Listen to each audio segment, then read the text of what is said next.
across the UK, on DAB+, on your smart speaker, on your smart TV, and on your side. This is Talk.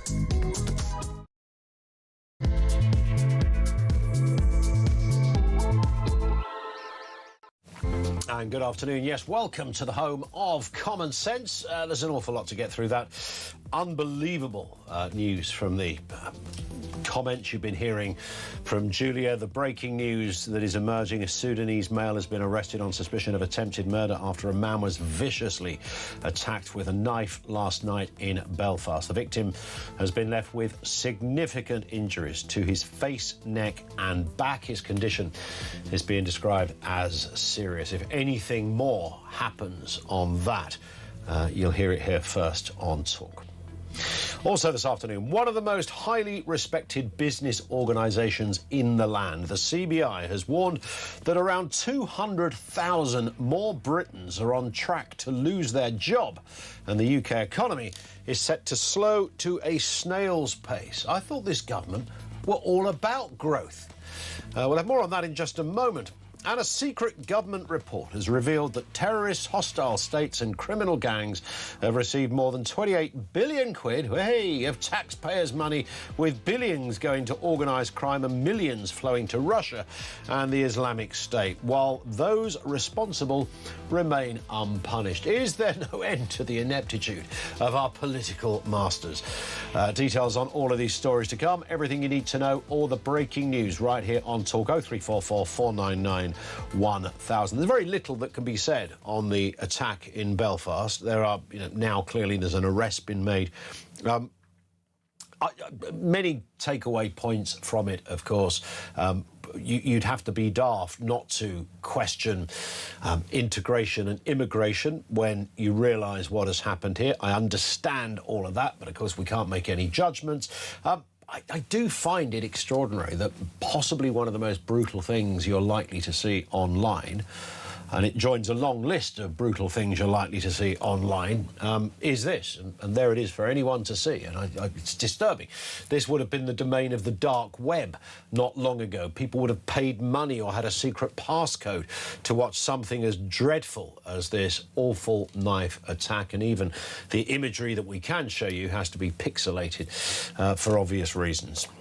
But any more on that, we'll bring it to you first on Talk. Now, I do want to just float this, what I think is a massive story. It's been slightly overshadowed by some other stories, but we remember this very well because it happened quite a lot. It wasn't just a passing remark, but a full-blown statement of intent from Keir Starmer. We're setting out for growth, which is the number one priority of this government, growing our economy, wealth creation. We turn the economy around, get the growth that we need, which I'm absolutely certain we can get. What I will say is that growth is the number one priority of this government. Economic growth, wealth creation, making sure that people are better off. Growth, growth, growth, growth, growth. Yes, and just to reiterate that point, growth is the number one priority of this government. Which is a bit of a mystery, right? This is kind of political Sudoku. What the hell is going on? The UK economy is set to falter. Unemployment is set to rise and worsen. You can blame the Middle East conflict. You can look at energy costs that weighs in consumers and firms, and all manner of people have got a dog in the race on this one. But this comes from the Confederation of Business Industry, the CBI, one of the most respected. They know their stuff. They're about as influential as it gets. They've warned 200,000 more Brits on track to become unemployed. It's the latest forecast predicted that the employment rate will reach 5.5% this year. That would represent around about 2 million people. Half an hour ago, it was 1.8 million people. So what the heck has happened? And growth as well. Throw growth into this too. The CBI delivering another shock so unexpected that absolutely everybody saw it coming. Growth is slowing, unemployment rising, business confidence fallen through the floor, and apparently we're all supposed to go, really? Well, I didn't see that coming. Yeah, sadly, we did. The latest forecast suggests the economy is stumbling towards growth barely above 1%, while unemployment heads to that figure, as I just mentioned, of 2 million. Apparently, this is what success looks like under Keir Starmer.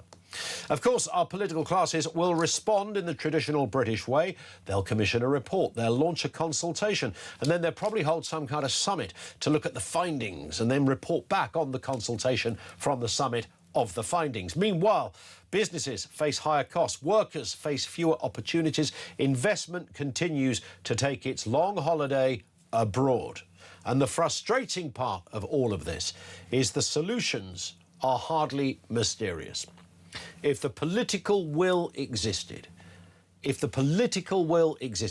we would launch, the government would be launching a series of huge infrastructure projects and buildings, accelerating planning reform, invest heavily in skills, tech training, cut the barriers to business investment and pursue an industrial strategy that survives longer than a ministerial shuffle. Just let me remind you again what Keir Starmer said. Growth is the number one priority of this government. Yeah, but it ain't really, is it? We could build energy security instead of importing volatility. We could create productive jobs instead of debating why productivity remains weak. We spend endless hours doing this, but that would require, of course, to get on track, it would require thinking beyond the next headline, something this government aren't very good at. And in modern politics, that may be the most unrealistic proposal of all. How do we save the British economy? We know what Keir Starmer said. Growth is the number one priority of this government. But there is no evidence of it. It's a very simple question. The answer, I appreciate, is slightly trickier. Just throw this one at us. Let's chew the fat on this one. How do we grow the British economy? What do we need to do?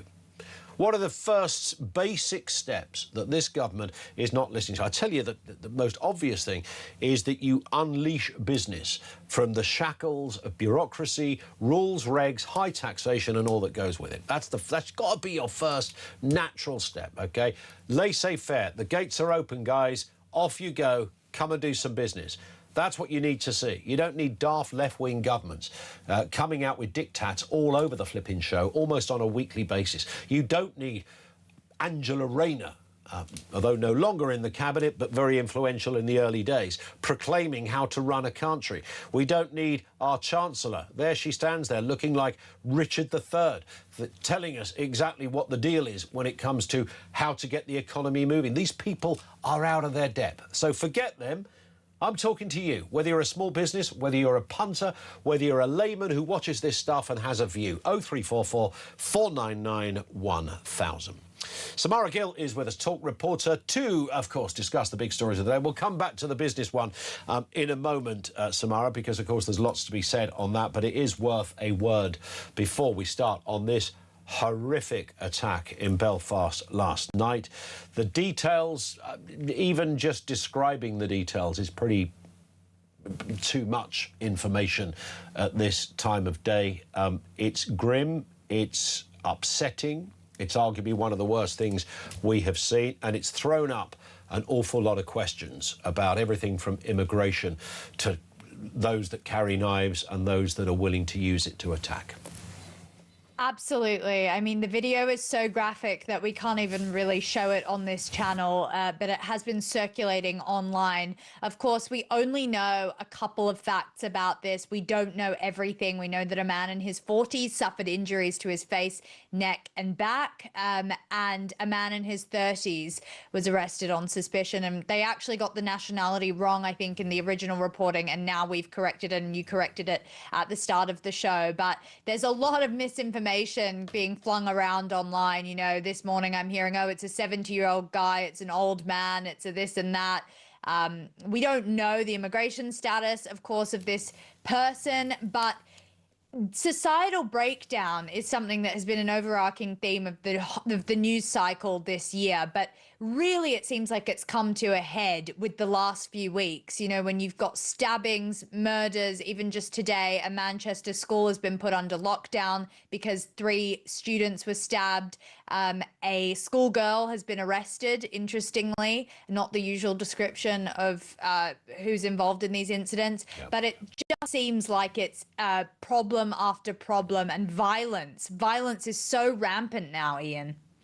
It really is, and it will. Look, I mean, the immigration debate is never going to be removed from these headlines, certainly not at the moment. Now, I think we all understand it. I'm sure if you were to crunch the numbers and look at crimes committed by that nationality, you probably wouldn't find many people from that country who've come to this country who've done anything like this at all, and nor would they want to. So I understand that.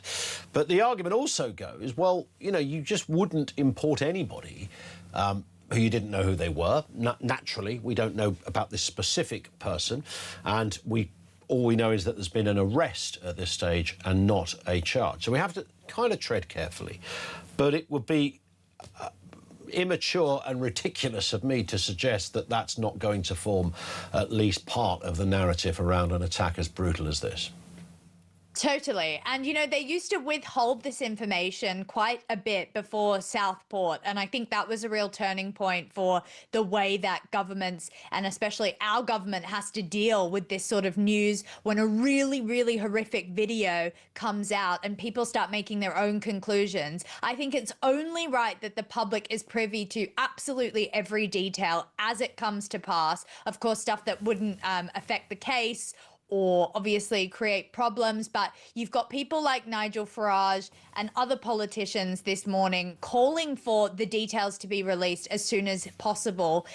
In a way, and a lot of people could say on the other side, no, this is already now getting divisive. I think it's better that we know everything as it comes out instead of drawing our own conclusions, as I said, like what happened with Southport. And I think we're seeing a bit of a change in the government and the police and how they are tackling these problems and giving us the information as soon as possible. There are, of course, different countries do things differently. There are some countries that simply don't give out almost no information other than the fact that somebody's been arrested. Don't often even always tell you if it's male or female, because that's the way their systems work. The question I have is, what do we gain from knowing someone's nationality? Do we, I mean, OK, we can start a debate, but we also know it could inflame a debate. It could get worse. Are we better off knowing or not knowing? What's our net gain from having nationality information? Well, we know I'm sorry to keep bringing this up, but Southport is something we can easily go to when it comes to sort of a breaking point for the nation in some ways, and a change in how we've done all this. But when you look at it, you see that, OK, the government was very slow to come out with details. People wanted to know the immigration status of this individual. Then, because they weren't given it, they started coming to their own conclusions. A lot of fake news was spread online on X, saying that the Southport murderer was an asylum seeker. This obviously ended up not being true. Then the government tried to paint him as a Welsh choir boy. Then we saw his mugshot, and I think we drew a bit of a different conclusion to that when it came to Axel Rudakabana.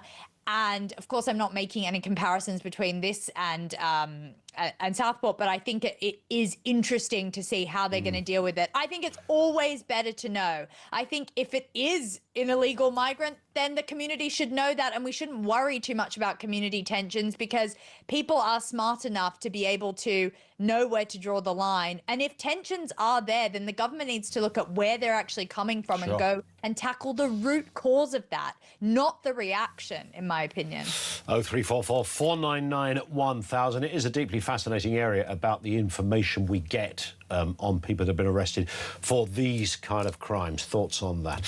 Let's go back to where we began then, Samara. Growth and unemployment is, well, it's slumping. It's all going southwards. There is no growth and unemployment is set to rise. These aren't the words of some mischievous opposition MP. This is the CBI, the Confederation of British Industry, much respected, totemic voice, if you like, in this debate. This is grim stuff. Let me just remind you what Keir Starmer said, and he said it incessantly during the election campaign and since. Growth is the number one priority of this government. You wouldn't think it, would you? Growth is the number one priority of this government. We're 2 years in, we haven't seen any.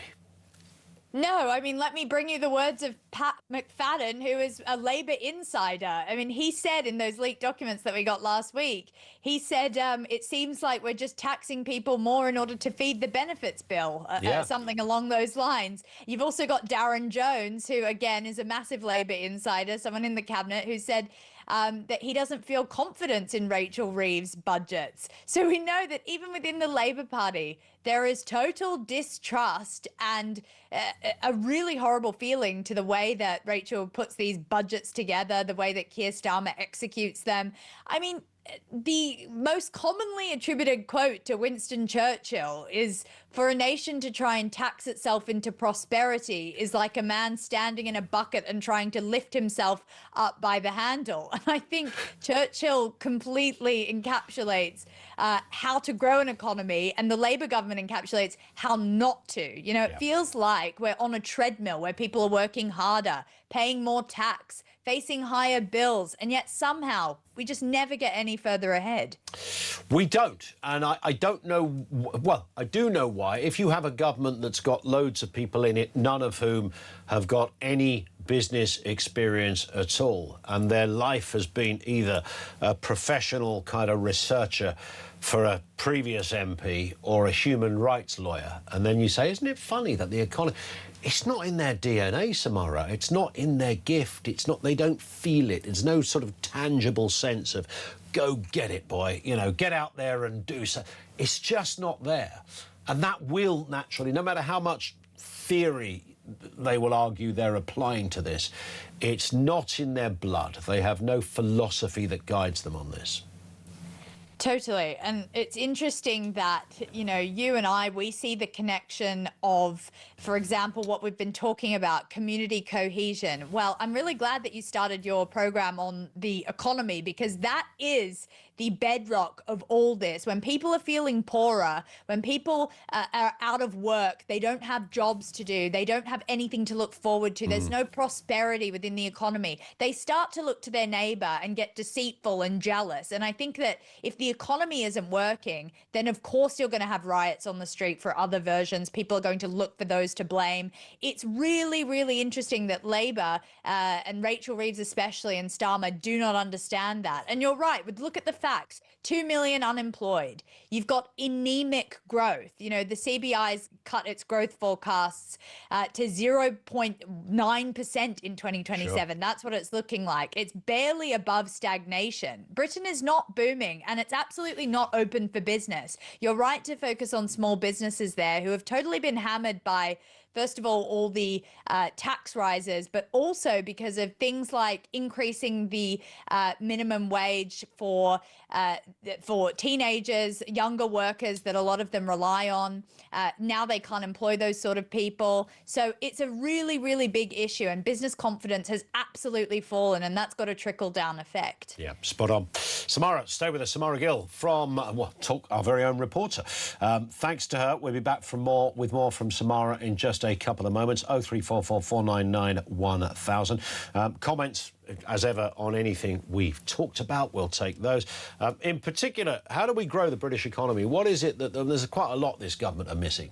They're sort of blind to innovation and entrepreneurialism. It's just, they've no... Imagine being the Prime Minister and having zero experience in any shape or form. Either you or your... You know, you could be that person, but surround yourself with the good and the great when it comes to innovative ideas and business building and all that goes with it. But even that is there's no one in the British cabinet that knows how to run a flipping bath, let alone a business. 0344 499 1000. This is Talk.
We are going to remove all forms of DEI from policing. We will also, and we're the only, the Labour Party have not committed to this, the Tory Party have not committed to this.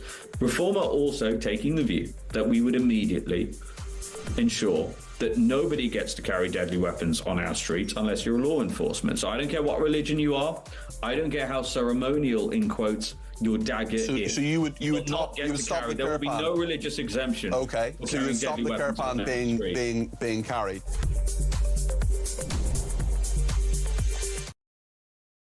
Across the UK, on DAB+, on your smart speaker, on your smart TV, and on your side. This is Talk. This is Talk, 23 minutes after 1 o'clock. This comes from Mark, who says, you know the most depressing thing? The government will be desperate to put this behind us and move on, having made no decision at all to even try to change things for the better. I don't know what that's referring to, actually. Do you know, Finn? It could be one of about 3 stories today. But thank you anyway, Mark. 344 499 1000. Samara Gill is with us. We always know what Samara is referring to. Good old common sense, Samara, I'd like to think. Here's one that should shake us all to our boots. 28 billion quids of taxpayers' money has been handed out to terrorists, gangsters and hostile foreign states, according to a bombshell secret government dossier. Part of that staggering sum came from COVID relief loans. Here's Rishi Sunak making the case for the release of that money. Today, I am making available an initial £330 billion of guarantees, equivalent to 15% of our GDP. That means any business who needs access to cash to pay their rent, their salaries, suppliers, or purchase stock will be able to access a government-backed loan or credit on attractive terms. 25 past 1, and Rishi Sunak speaks, Samara, as if he was still in the room with us. I mean, this is I don't even know where to start on this. It's so big, you can't in any way try to reduce this to, well, it sounds like a lot of money, but actually, when you break it, no. It's a shed load of money. 28 billion quid being given to terrorists and all manner of iffy organisations.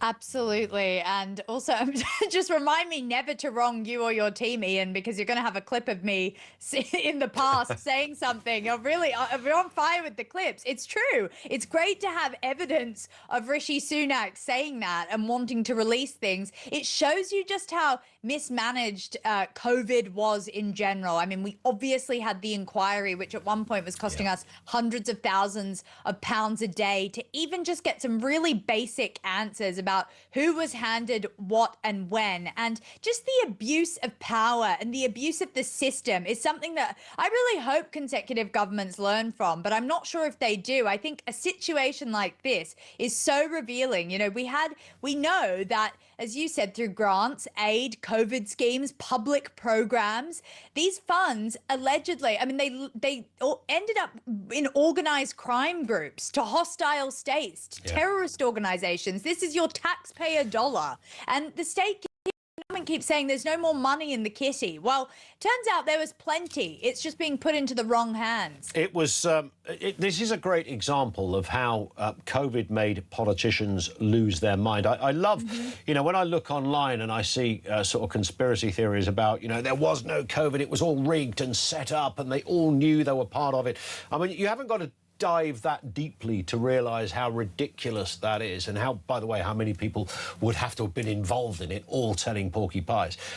If anybody seriously thinks that this is what organised control or conspiracy looks like, then believe me, they're on the wrong page. This lot didn't have a clue. They reacted with sheer panic at every level. You know, they thought, right, everyone's going to die, so let's lock the place down. That's a good idea. And even if you're not going to die, let's just make sure you don't even get ill, so we'll close all the workplaces down. And in addition to all of that, well, we're going to just give people money for never going to work. Oh, and also loans to businesses, which, as it turns out, didn't exist. And I think there was probably a brief that went, just sort it, give it, doesn't matter what you do, but do that, and that way we can absolutely guarantee we've at least covered our backs. And, of course, no one had covered their backs, had they?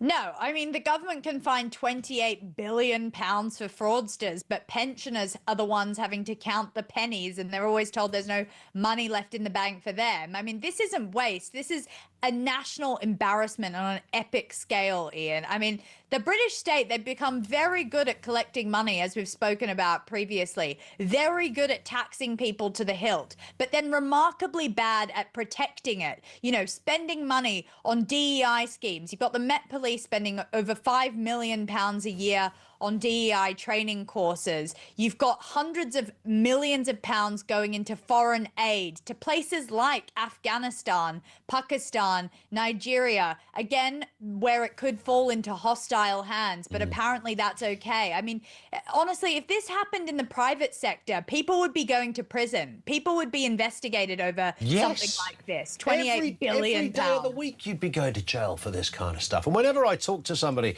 who was kind of inside government or around government at that time, I mean, they will tell you stories that can go on for weeks about the headless chicken mentality of what was happening. You know, you just have this, we all have this image that there was these kind of figures that were there, that they know stuff we don't know. And I don't mean, I'm not talking about secret things. I'm just talking about an inner wisdom that they can deal with, and they can work their way through it. They all went to Oxbridge.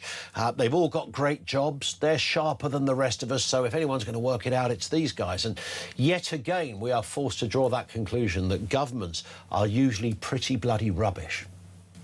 Exactly. And what more don't we know? What else is going to come out? I mean, as I said, I thought we had a whole inquiry about this, but apparently now just this news is coming out today. So you're right. I mean, that was really, COVID was the tide coming out and all the politicians being left naked and unclothed, which is a really horrible visual for you and your audience. But you know, when you talk about the business secretaries and everyone on the front bench of Labor not having any experience, you can see that they are just getting by because there isn't a crisis. But I hate to think what would actually happen if something like another pandemic or like another world war or something was to go on, because I don't think they'd be able to survive that.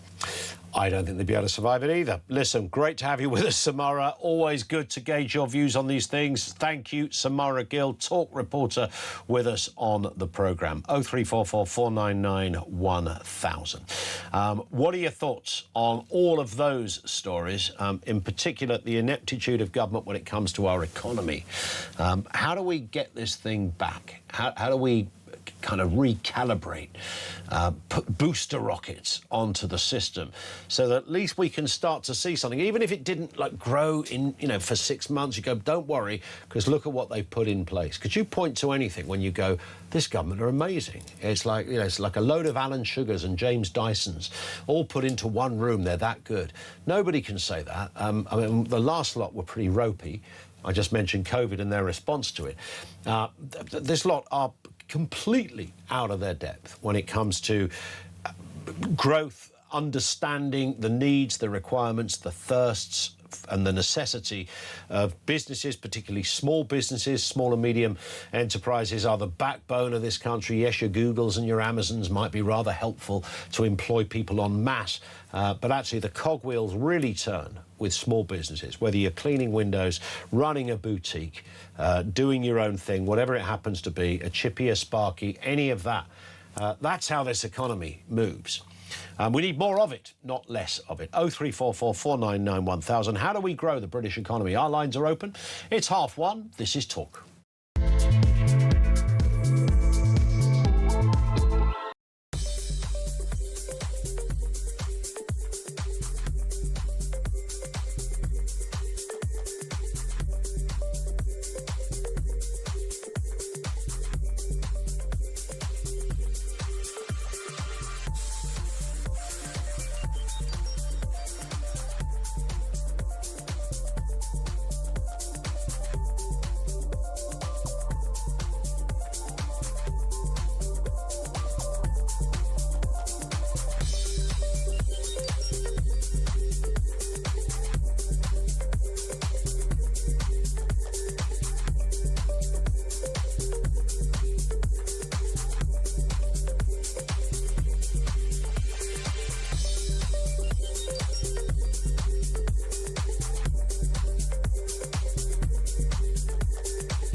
Across the UK, on DAB+, on your smart speaker, on your smart TV, and on your side.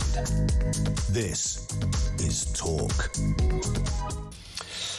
It is Talk. This one from Mark in Staffordshire. Afternoon, Ian. Trump has lowered tax, encouraged companies to invest, drilled for oil, fracked for gas, stopped immigration, and has an economy roaring away. It's a pity, I think I should say. He doesn't know. It's a pity he doesn't know what he's doing. Yet Starmer turns to Europe. What a muppet, says Mark in Staffordshire. Thank you for that, Mark. 0344 499 1000. This is the news from the CBI, and it's devastating, frankly. The CBI, pretty respectable group of people, right up there, a bit of a crown in British industry, as it were, when it comes to knowing their stuff. Why wouldn't they? Unemployment set to rise, 200,000 more Brits without a job, and growth to a snail's pace, likely to ever get over 1%. What is going on? In a moment, Christopher Snowdon is with us. Ewan Stewart, firstly, Director of the Institute of International Monetary Research, University of Buckingham, also part of the Growth Commission. Ewan, good afternoon to you. Nice to have you with us. I mean, look, I'm not saying it's easy. I couldn't grow the economy. I couldn't run the economy, but then I'm not paid to do so. But plenty of other people are. What has gone wrong?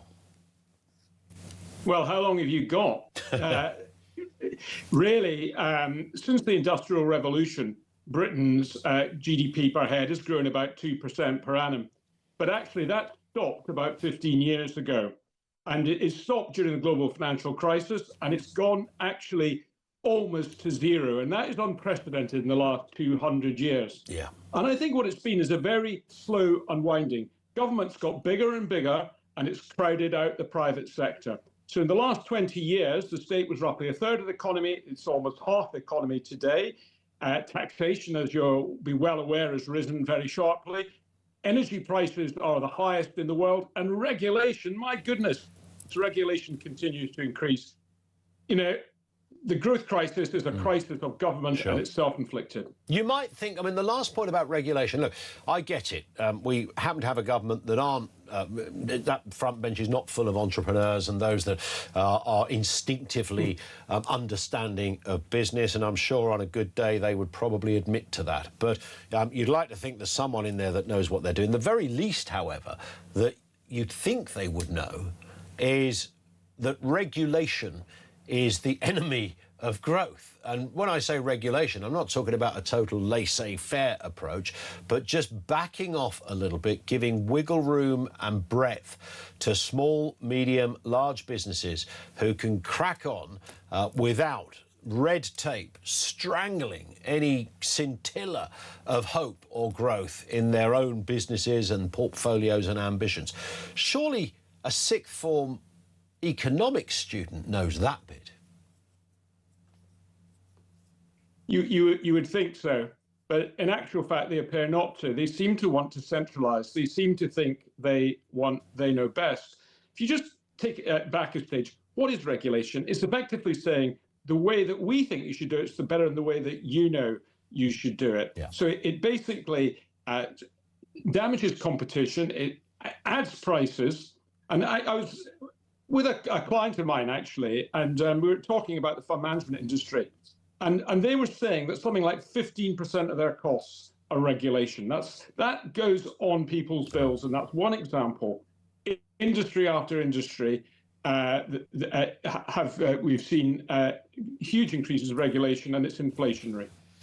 In terms of growth, I mean, as you rightly say, this isn't entirely new. The global financial crash seemed to have a particularly acute effect on our economy. I know not most first world economies didn't escape it, but we appear to have somehow carried the gold on this one.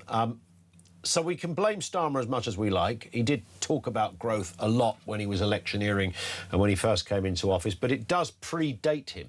What has gone wrong here? Because it's not as if we haven't got brains outside of government, people like yourself who could say, well, actually, you need to do this.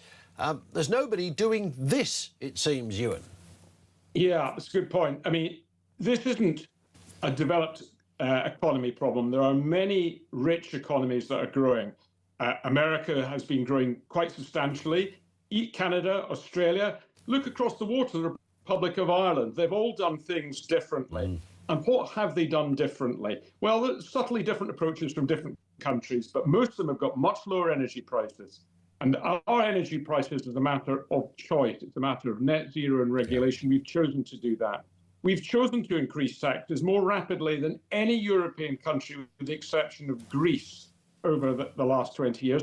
And we've taken regulatory excess to, I can hardly think of another European country that's taken regulation to the levels that we've taken it. And what this has done is to swap a productive private sector into a highly unproductive public sector, and that has slowly strangled the economy. So we don't need to have low growth, it's a choice. The trouble is unwinding this. There's not a magic bullet to grow the private sector, but we have to start to unwind what's happened in the last 5 and 10 and more years, and gradually that will start to improve the economy. Yeah, it's the bureaucracy is just extraordinary. It's sort of everywhere. I was not fully connected to this, but it just shows where bureaucracy is at, Ewan. I was doing, I won't go into the details, there's a business transaction thing I was doing with my own accountant, and I had to, I was required to fill out some details to make sure I wasn't a money launderer.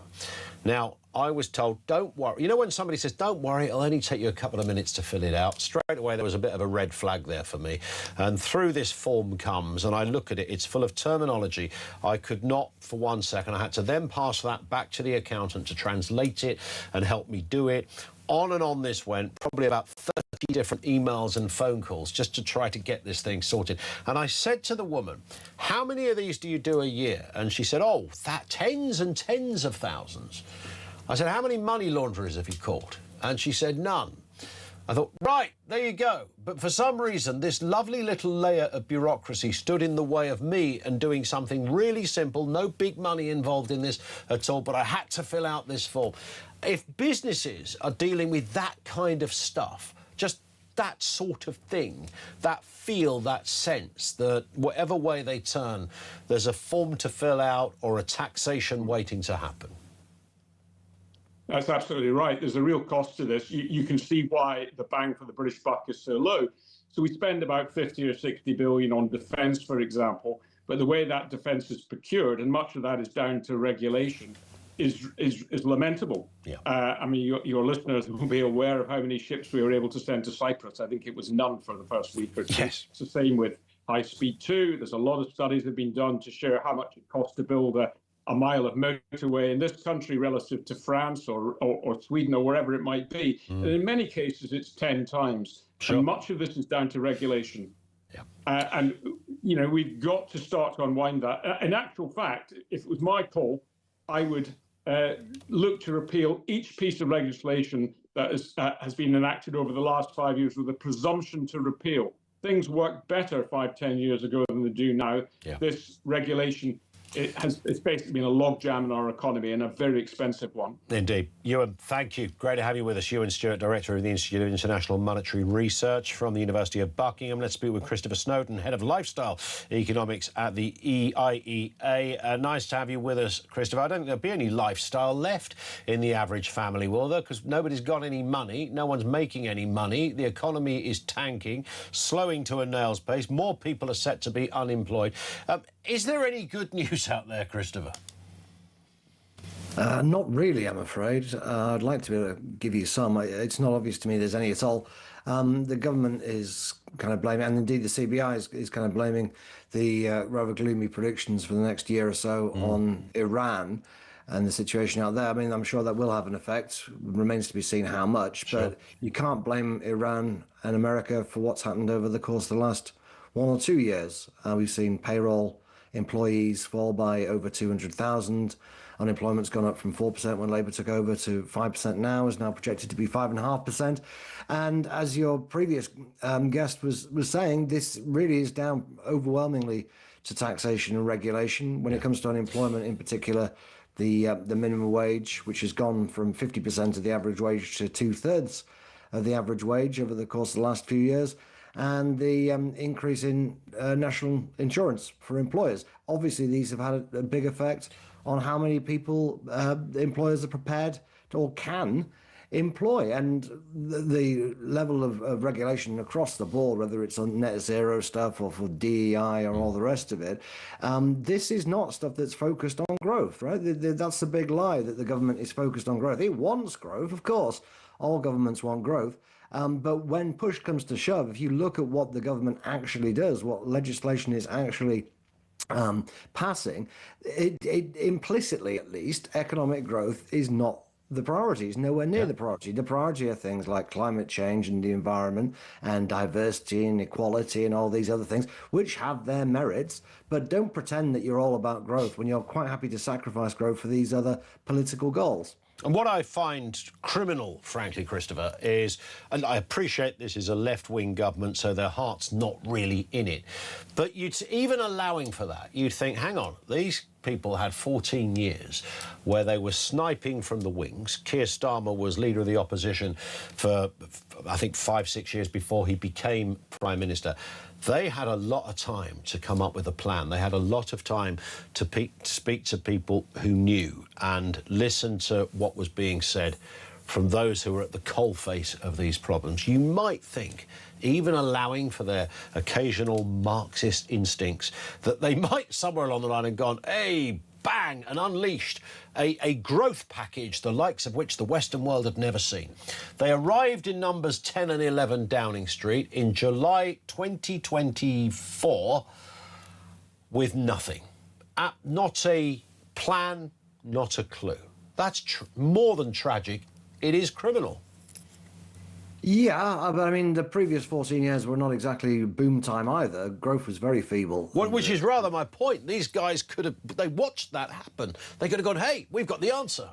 Yeah, well, the answer was massive deregulation, but it's not really in the Labour Party's DNA to be removing things that they would consider, for example, to be workers' rights. In fact, they passed the Employment Rights Bill, which puts even more obligations on employers and is bound to further dampen unemployment. So it's unfortunately we're at a time in our history where what we need to see is the state being reduced, certainly in terms of the regulations. I'm not saying necessarily that we have to have lower taxes. I personally obviously would like lower taxes, but it is true to say that there are countries like Denmark which have a higher overall tax burden and are growing quite nicely. But contrary maybe to popular belief, these Scandinavian countries are actually much more lean and have less regulation in all sorts of areas than we do in Britain. Sweden, for example, doesn't have a minimum wage. Yeah. So we needed then, and we need now, deregulation. But we're not going to get it because it's not a priority for the backbenchers in particular. And what few things the government has tried to do in terms of deregulation, particularly on planning, and also its welfare reforms, which are very important. A lot of those, unemployment is not even including the huge number of people who are on benefits with no requirement to work. What few things that they have tried to do because they know deep down they are necessary, they've not been allowed to do them for political reasons because the backbenchers just won't have it.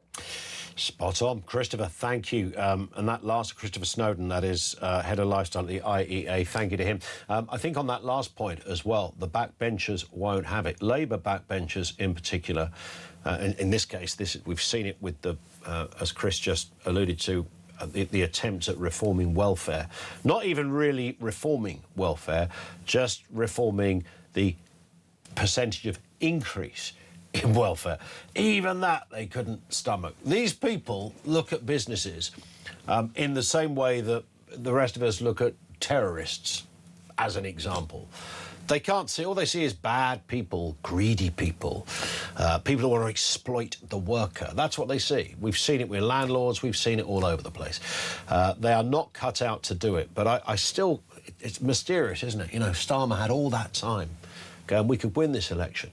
Let's get the mother of all financial, economic, business-based plans set out, ready to go. And then when we arrive, July the 4th, 2024, bang, we can unleash this mama onto the entire UK and watch us grow like Billy-O.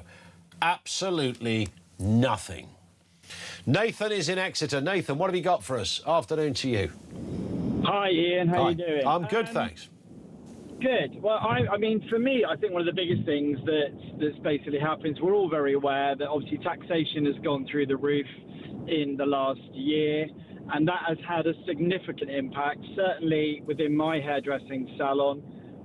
We've had nearly £100,000 of additional increases in 1 year. Wow. How can that happen? How can that even be allowed to happen? No, and that's exactly it. We had an original team of 28. We're now down to 22.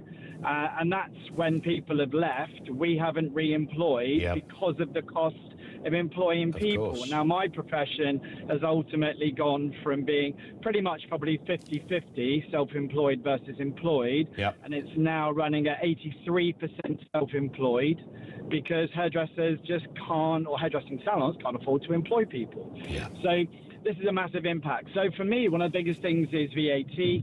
Having a VAT decrease would be, I think, quite a kickstarter for the economy. Sure. Certainly when I go back to 2008, when it was 15% and they reduced it, I hired 6 people in that 1 year alone because that extra 5% made a significant difference to the money that I could invest. Of course it did. In my team. And this is what's really, I think, from their perspective, is so short-sighted.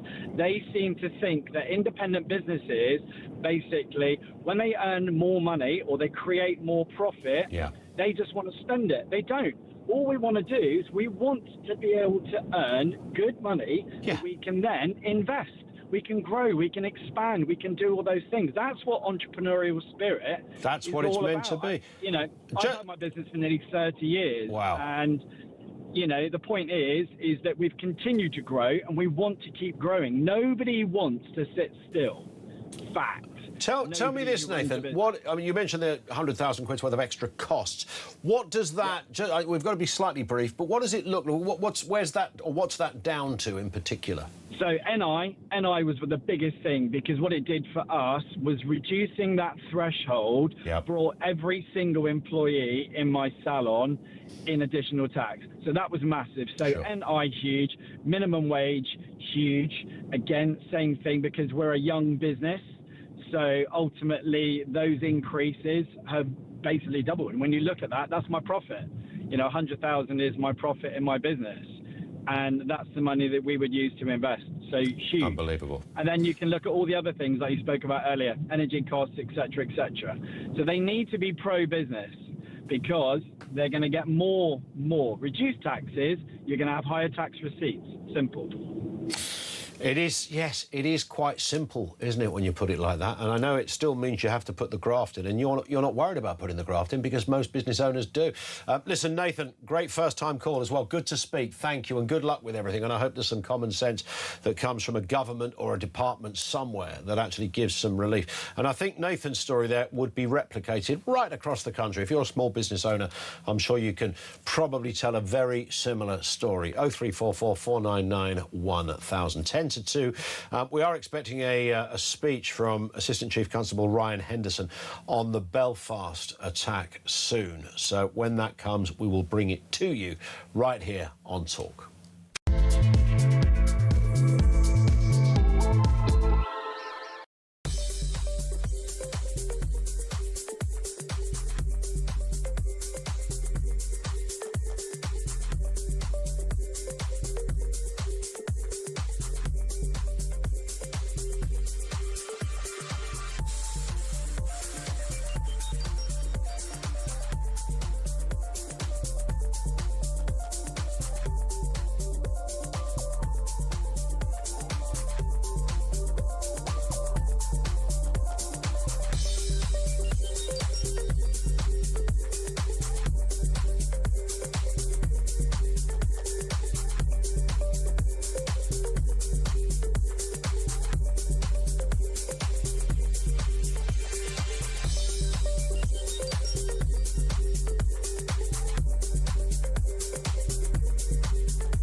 Now, Javraj, do all diversity training schemes need to be scrapped? The whole lot. The whole lot. This is where the poison starts. I've had a lot of emails from serving and ex-police officers. One guy said, look, there's only one thing I fear as a police officer in terms of losing my job, and that is a member of the public making a complaint that I've acted in a racist way or not acted to intervene in a racist incident. If I miss a murder, if I miss a stabbing, well, that's too bad. But if I miss an accusation of racism, I will be suspended immediately. Across the UK, on DAB+, on your smart speaker, on your smart TV, and on your side. This is Talk. This in from Ian who says, lovely lunchtime show. It's quite nice to be described as a lunchtime show. That sounds really cosy. And I like it. Thank you. He says, this 28 billion quid, this is the money that was just sort of given away to loads of wrong-uns, could have been wasted better by the MOD or the NHS or by any other three-lettered acronym government department. Yes, it's a very good point, actually. I mean, they're not alone in this. Reference Belfast. Someone here, no name given, says, never spoken about this before. I'm just so scared of the country I now live in. How many more signs does the elite establishment need that people and cultures are different? How many more lives and communities have to be ruined for them to get to that point? And who can't understand, who wouldn't understand exactly what that text has just said?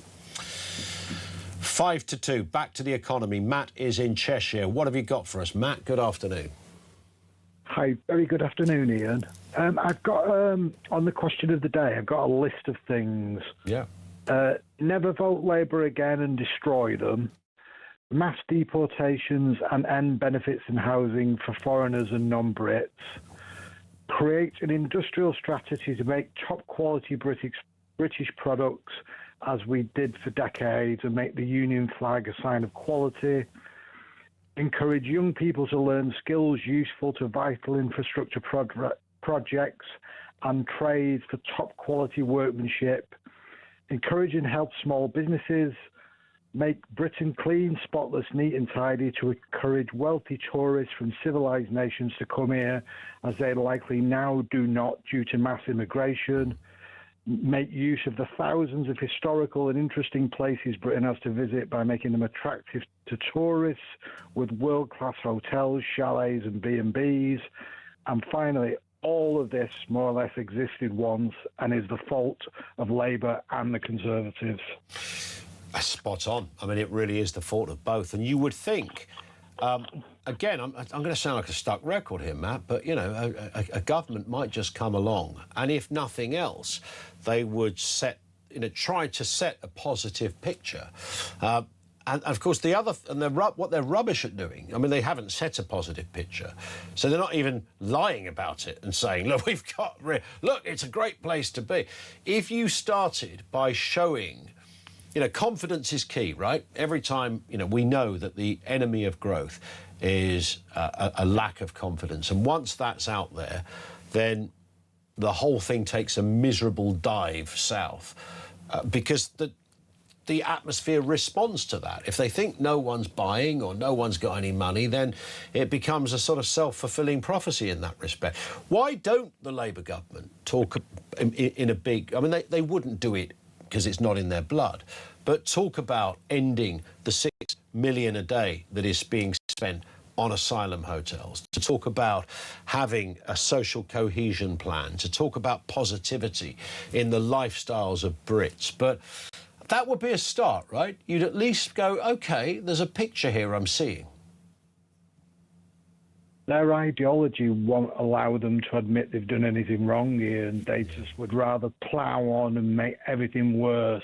But they had an open goal, Matt, right? They had an open goal in July 2024. But when you've got some of the dumbest people to ever be at this level, you're expecting brilliant things from people who couldn't even clean up cow dung, Ian, you know? Yeah. These people are beyond... I know these people because they represent my area, some of them, for a decade. Sure. The media don't understand how stupid and talentless these people are, and they still fail to understand that. It is almost beyond belief, but sadly, you know, we have kind of seen versions of this play out before. Matt, thank you very much indeed. It needs that... Look, Starmer is the last bloke in the world to be able to impart positivity. Boris Johnson could impart positivity, but he also verged too much into sort of clown shoe territory. So we took it... We liked the positive bits. I mean, he managed to get Brexit through something he didn't particularly believe in himself, but it was useful for his credentials to become a Prime Minister 10 years ago. 10 years ago. But we haven't really got that sense of the adults in the room, someone who knows about what it takes, and putting all the right messages out there. Yeah, we've got your back. We're listening to people. This nonsense of people crossing the channel. Like, look, if you stop channel crossings, it's not going to salvage the UK economy. I'm not stupid, but it's sort of it's the mood music. Take that one initiative and put it alongside 30 other initiatives, and suddenly you have got a bit of a pot of money, but maybe even more than that, or at least equal to that. You've got a government that is playing on the right side, that has your back, that knows what a bright future should look like. Got to be a start, mate, hasn't it? 0344 499 1000. Lines are open. Let's get the news at 2 o'clock.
across the UK.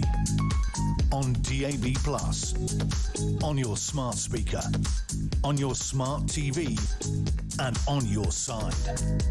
This is Talk.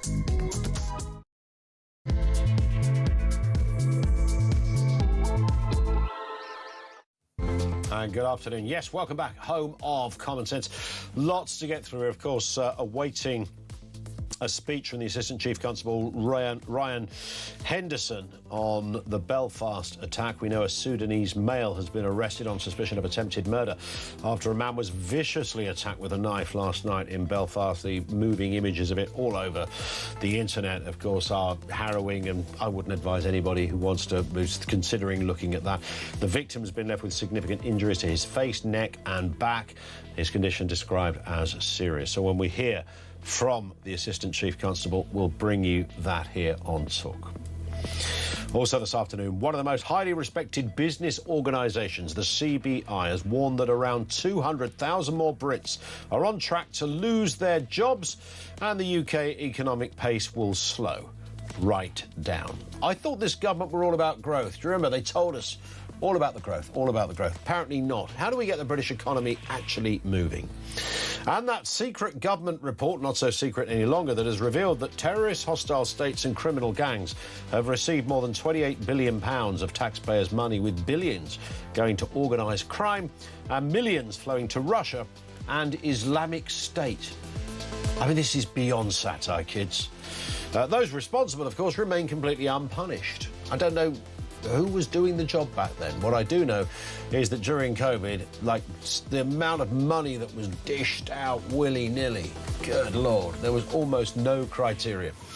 0344 499 1000. This comes in from Trevor in Harrow, who says, what do you mean Labour didn't have a plan? Both Starmer and Reeves said they had plans in place and they were fully costed. That was a great phrase they used to lean on, didn't they? Fully costed, fully costed. Fully costed. What a joke, says Trevor. They could start by making it illegal to send benefits abroad. Benefit money, should only be spent in the UK, not for other family members in foreign countries. And if you took, I know I've said this before, we often hear when you say, well, what about that area? You could save some money there. And the government's answer, the stock answer, is usually, well, it sounds like a lot of money. It's, £2.5 million. It's not actually a lot of money. 20 million in the grander scale is not a lot of money. But if you investigated every kind of avenue of ineptitude from a government and looked into, within that avenue, you found 36 different facets of ineptitude, all costing the economy quite a lot of money. So individually, it's only a couple of million. Add it all together, throw it together, then add it to all the other avenues of ineptitude that I just mentioned, and you've probably got yourself a fair few £1 billion that you could play with. Plus, you've got a more efficient system. Plus, we have a bit more faith in our government who are doing things properly. I mean, the amount of money that is lost through crazy programmes, initiatives, ideas, trials, pilots, goodness knows what, is extraordinary. Well, on that note, let's have a little look at what was going on here. 28 billion quid is an awful lot of money. We can all, of course, agree on that. Taxpayers' money handed to gangsters, terrorists, hostile foreign states. According to this bombshell secret government dossier, part of that staggering sum came from COVID relief loans. Well, who would have thought it? Don't worry, if you're a business, we will give you this money. How hard is it? Fill out this form, and the money shall be forthcoming, my child. Let's speak with Jonathan Hall, KC, independent reviewer of terrorism legislation. Jonathan, good afternoon to you. Look, I know lawyers are all stinking rich and ordinarily you spend your days in Barbados, but it's nothing compared to these guys. I mean, there's no other way to slice this. This is an awful lot of money. It's a huge amount of money. And I just wonder whether we fail to think like an adversary. I mean, I'm a hard-bitten cynic. Once I got out of my bar full of gold coins as a very well-paid lawyer, I do think a bit like, what's the enemy going to do? And I think that sort of thinking, that what some people call red team thinking, was absent from the scene. It was easier, I suspect, to hand out money without too much vetting. Yes. They felt there was a need to hand out huge amounts of money. They probably said to themselves, if we create a system where we have to go to each individual person and vet them to the 9th degree, that will cost a lot of money as well. But the net effect, I mean, the report in the Telegraph is a very, very good report. And coming from Tom Keating of RUSI, I take it very seriously indeed. We are handing money over to people who hate us. Yes, and it's extraordinary, of course, isn't it? I think you're absolutely spot on, Jonathan, about the kind of belief system in government. And the more we, certainly when you think of the COVID period, this extraordinary decision to close an economy down, essentially, while spending more money than you ever spent before. I mean, what a surprise that that's ended in tears. So there was that. And the more people you speak to on this, you speak to those that worked in government, they will tell you it was like headless chicken central over there. And it was, as you correctly say, it's much easier to say, look, what are we going to do? Try and argue every case. Give the money out. We'll get to the tough answers afterwards. Well, these are now the times of tough answers. And the figure we're looking at is 28 billion quid. And that's just what we know about. Yeah, I mean, let's not be naive about it. If money is available and it's going to be made by criminals, isn't it? Yeah. And some of those criminals are quite capable, and they will think very effectively. Like when I was working as a sort of normal barrister, I did this thing called missing trade intra-community fraud, which sounds boring, but was billions of pounds worth of money that people were taking from mobile phone circulation. And in 2019, so I mean, going back before COVID, there was evidence this was going to terrorist organizations. If you think, I mean, to some extent, we may have thought, well, terrorism these days is about some guy with a knife killing someone. I mean, it's terrible to say that in the context of what's happened in Belfast, or with a van. So maybe there's a risk of deprioritizing these big financial investigations. But of course, on the other hand, if you're a big terrorist organization like Hamas or Hezbollah, and you've got a controlled territory, you've got an insatiable need for money. So, well, I was going to mention that to you because, you know, this word terrorism is a huge word, and it covers all sorts of bases. It's not just about buying bombs and guns, of course. It's you know, these people are essentially running the equivalents of businesses. Yeah, I agree. But if you think about it, if you're sitting in MI5 or counterterrorism police, you're thinking about what's the next most dangerous attack that's about to happen. And if you're being told, and it appears to be the case, that the most attacks coming from lone actors, you're probably going to deprioritize some of these major financial investigations. There was one recently, a couple of years ago. There was an arts dealer who was selling valuable paintings to a Hezbollah financier. He got potted and convicted, and that's a good thing. But you can see why, in the order of things, it may have gone down. Now, of course, we're talking about a lot more risk to national security. We're talking about state groups as well. Yeah. And it's inevitable that states who are very capable at thinking about what will hurt the UK will be dipping their hands into our money if they can. Do you ever, I mean, just a final point, Jonathan, I'm sure it's not lost on you. You're a lawyer, you're a very senior lawyer, you know your terrain and your turf, you've been around the block quite a bit. There was a time, I suppose we've all done this, where you look at governments and you tend to think of whatever colour, these are the people that know stuff we don't know. They you know, I don't mean literally they've got secret files. Of course, there's some of that. I just mean an inner wisdom, a kind of sage-like character, the likes of which even a senior lawyer or a very attractive, successful radio presenter like me, it eludes us. You know, they have a completely different layer in their DNA that makes them brilliant. And it's only after a few years of being a fully fledged adult you begin to realise that's actually not true. These are people a bit like us. In fact, they probably know less than us in so many respects. We have a curious, unforgiving faith in our system.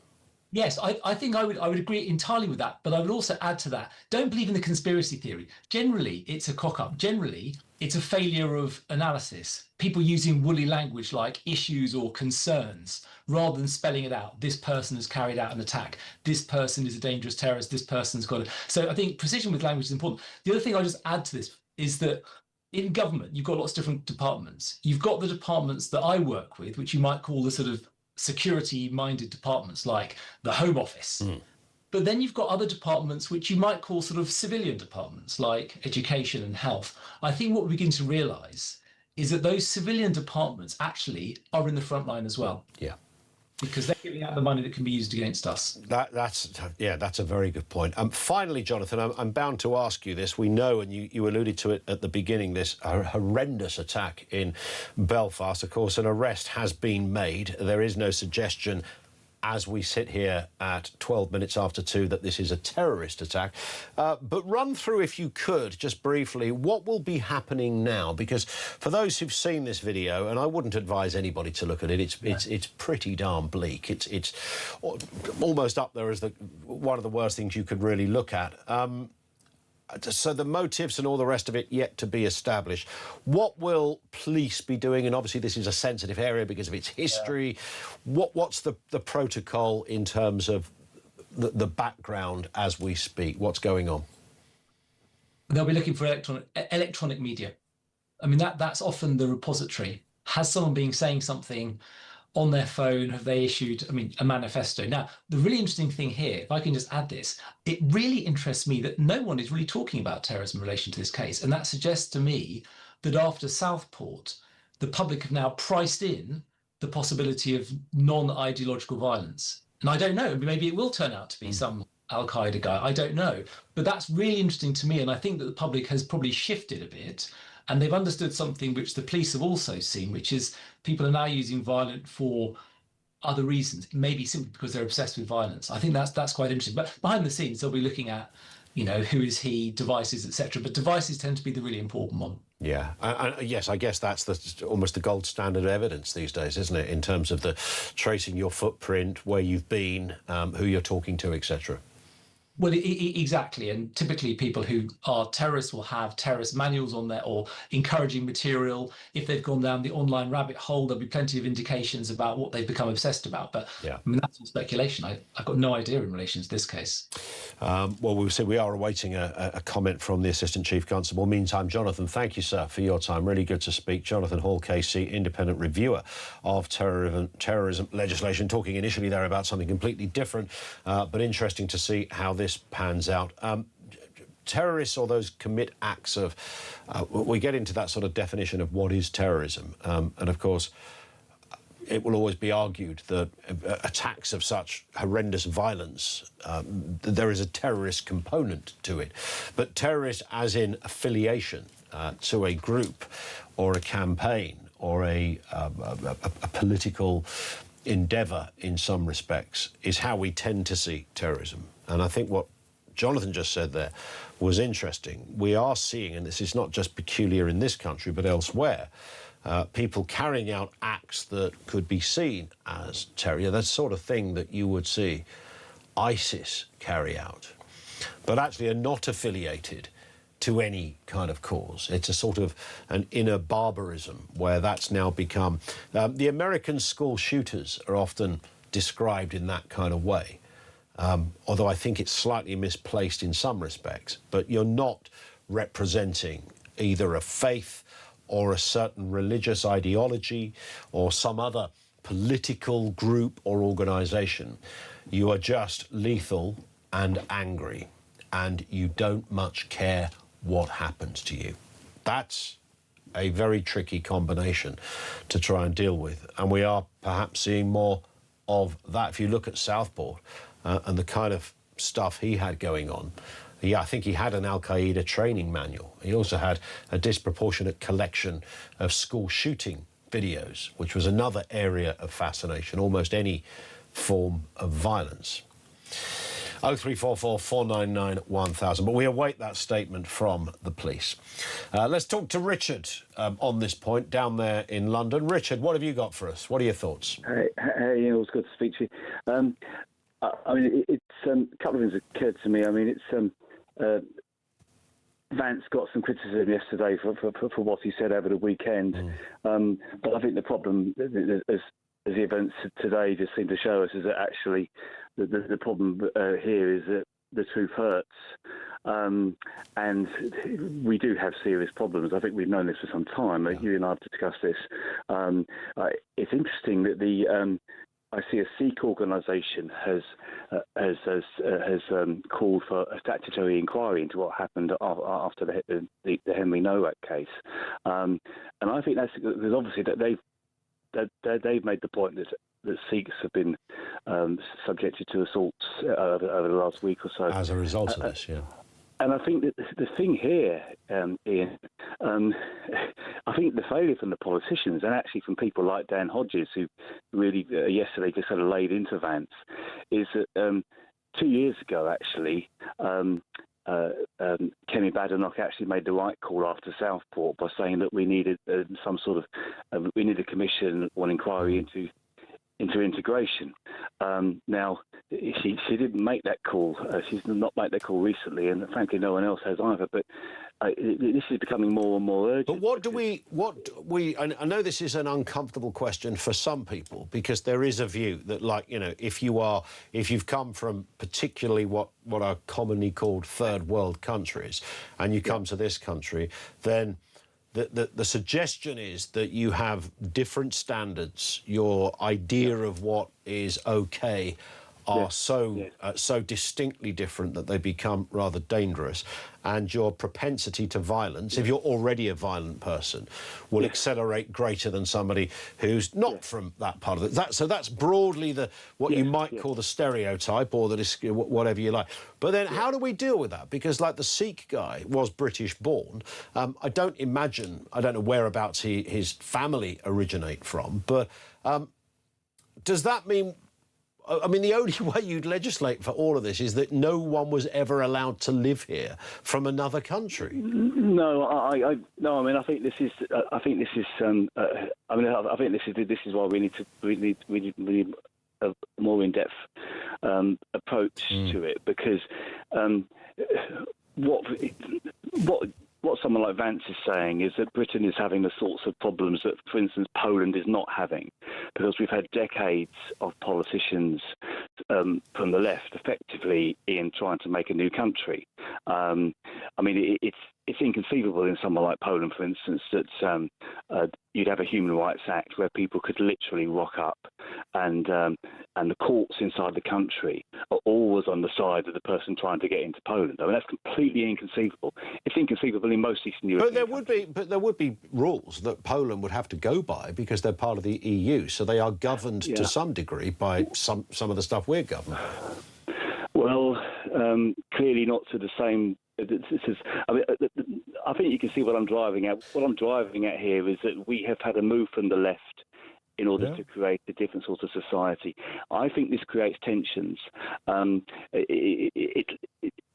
just wondering, obviously, we've seen these awful events today, that we're not too far from a sort of tinderbox situation. And, of course, the thing is, whenever you start talking about this, people start saying, oh, you're dividing us, etc., etc. But the reality is, the division has come from the politicians who have worked systematically to actually try and really effectively to try and make a new country.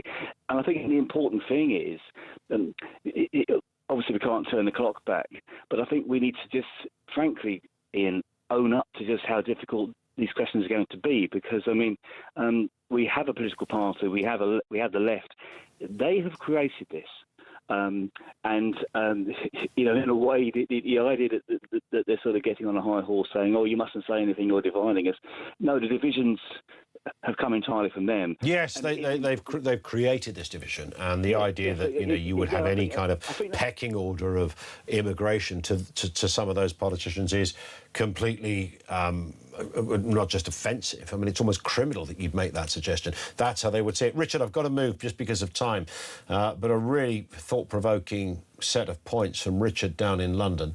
Your thoughts on that? 0344 499 1000.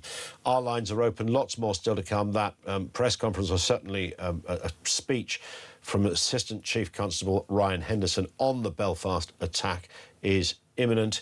In fact, I think we can cross now and hear the latest. To intervene and help the injured man. Our position is to provide as much verified information to the public as possible as our investigation continues. This is what we know so far. The incident happened in the Kennard Avenue area on Monday the 8th of June at around 10:30 p.m. Officers arrived at the scene within minutes of the report to detain and arrest the suspect and to administer first aid. Colleagues from Northern Ireland Ambulance Service attended a short time later. injuries to his eyes and serious slash wound injuries to his back and face. The suspect, a man in his 30s, who we now understand to be Sudanese, was arrested at the scene on suspicion of attempted murder. He is in custody, and at this time we are not seeking anyone else in connection with the investigation. And what is believed to be a kitchen knife was recovered at the scene. I share the public's revulsion over the brutal nature of this attack, which has created concern not only here in Northern Ireland but much further afield. And I understand also that there will be questions regarding the nature of the attack. Throughout today, we've been liaising with senior counter-terrorism partners. At this stage, we have no information to suggest that this was a terrorist-related incident. However, I must stress we are still at the early stages of our investigation. This brutal attack has sent shockwaves through our communities, and I want to reassure all of our communities your safety is our priority. And we're currently engaging with local representatives and residents to provide reassurance and support. That is why today the public can expect to see an increased police presence across Northern Ireland this evening and in the coming days to help support, reassure and keep all of our communities safe. We understand that there's considerable posting on social media and people have real questions and real concerns, but we'd ask the public to be very mindful of what they share online. By sharing footage, this could risk causing further trauma to the injured man's loved ones and may impact upon the ongoing investigation. So I would urge caution and ask that people do not share the videos and images that they may have seen circulating. We're also aware of calls this evening for protest activity across Northern Ireland and continue to monitor that situation accordingly. I understand that last night's attempted murder will leave people feeling a range of emotions from fear to anger. Our officers have a role to facilitate and accommodate peaceful protest. Everyone in Northern Ireland will, however, sadly remember the disorder which took place over the last 2 years. No one needs to see a repeat of this. This only causes damage to local communities, and unfortunately young people often get caught up in that disorder. So I appeal for calm and the safety of all of our communities in response to this. All of our focus must be on the criminal justice investigation. We have one individual arrested going through that process, and anything else should not distract us from that important work. Finally, but really importantly, I recognise at a difficult time like this, the public will be looking to us and to me for answers, information and reassurance. I and my teams are committed that as best we can during this fast-time investigation to provide clear, factual and accurate information to all our communities across Northern Ireland. And we'll continue to provide updates across the course of today and tomorrow. I'm very happy to take some questions at this point. talkTV. There's been a lot of speculation online in terms of clarity. We will, of course, bring you more details, but that was the Assistant Chief Constable Ryan Henderson talking about the Belfast attack. And when I say more details, if there is any update on the condition of the person who was demonstrably and brutally attacked, we will, of course, update you on that and the status of the investigation. At the moment, someone's been arrested on suspicion of attempted murder. If that changes, of course, you'll hear it here. I thought what was interesting as well about people not sharing stuff online, we just live in that world. I said it earlier, didn't I, that the dark web, what was used to be called the dark web, is just now the web. It's just now the internet. People share this stuff. I mean, in an ideal world, I'd stick you in jail for sharing a video like that. I don't know why you would want to. I don't know what you gain from it other than going, look, I've got it. Look, see, look, it's come from me. I got it there first. There's about 30,000 shares of that one video out there, and so many people would have done. I don't know what would make someone do that, but that's the curious world we live in. But of course, calm, as was said there by Ryan Henderson, is key, and we hope people in the area adhere to that. 27 minutes after 2, this is Talk.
Nigel Farage, do all diversity training schemes need to be scrapped?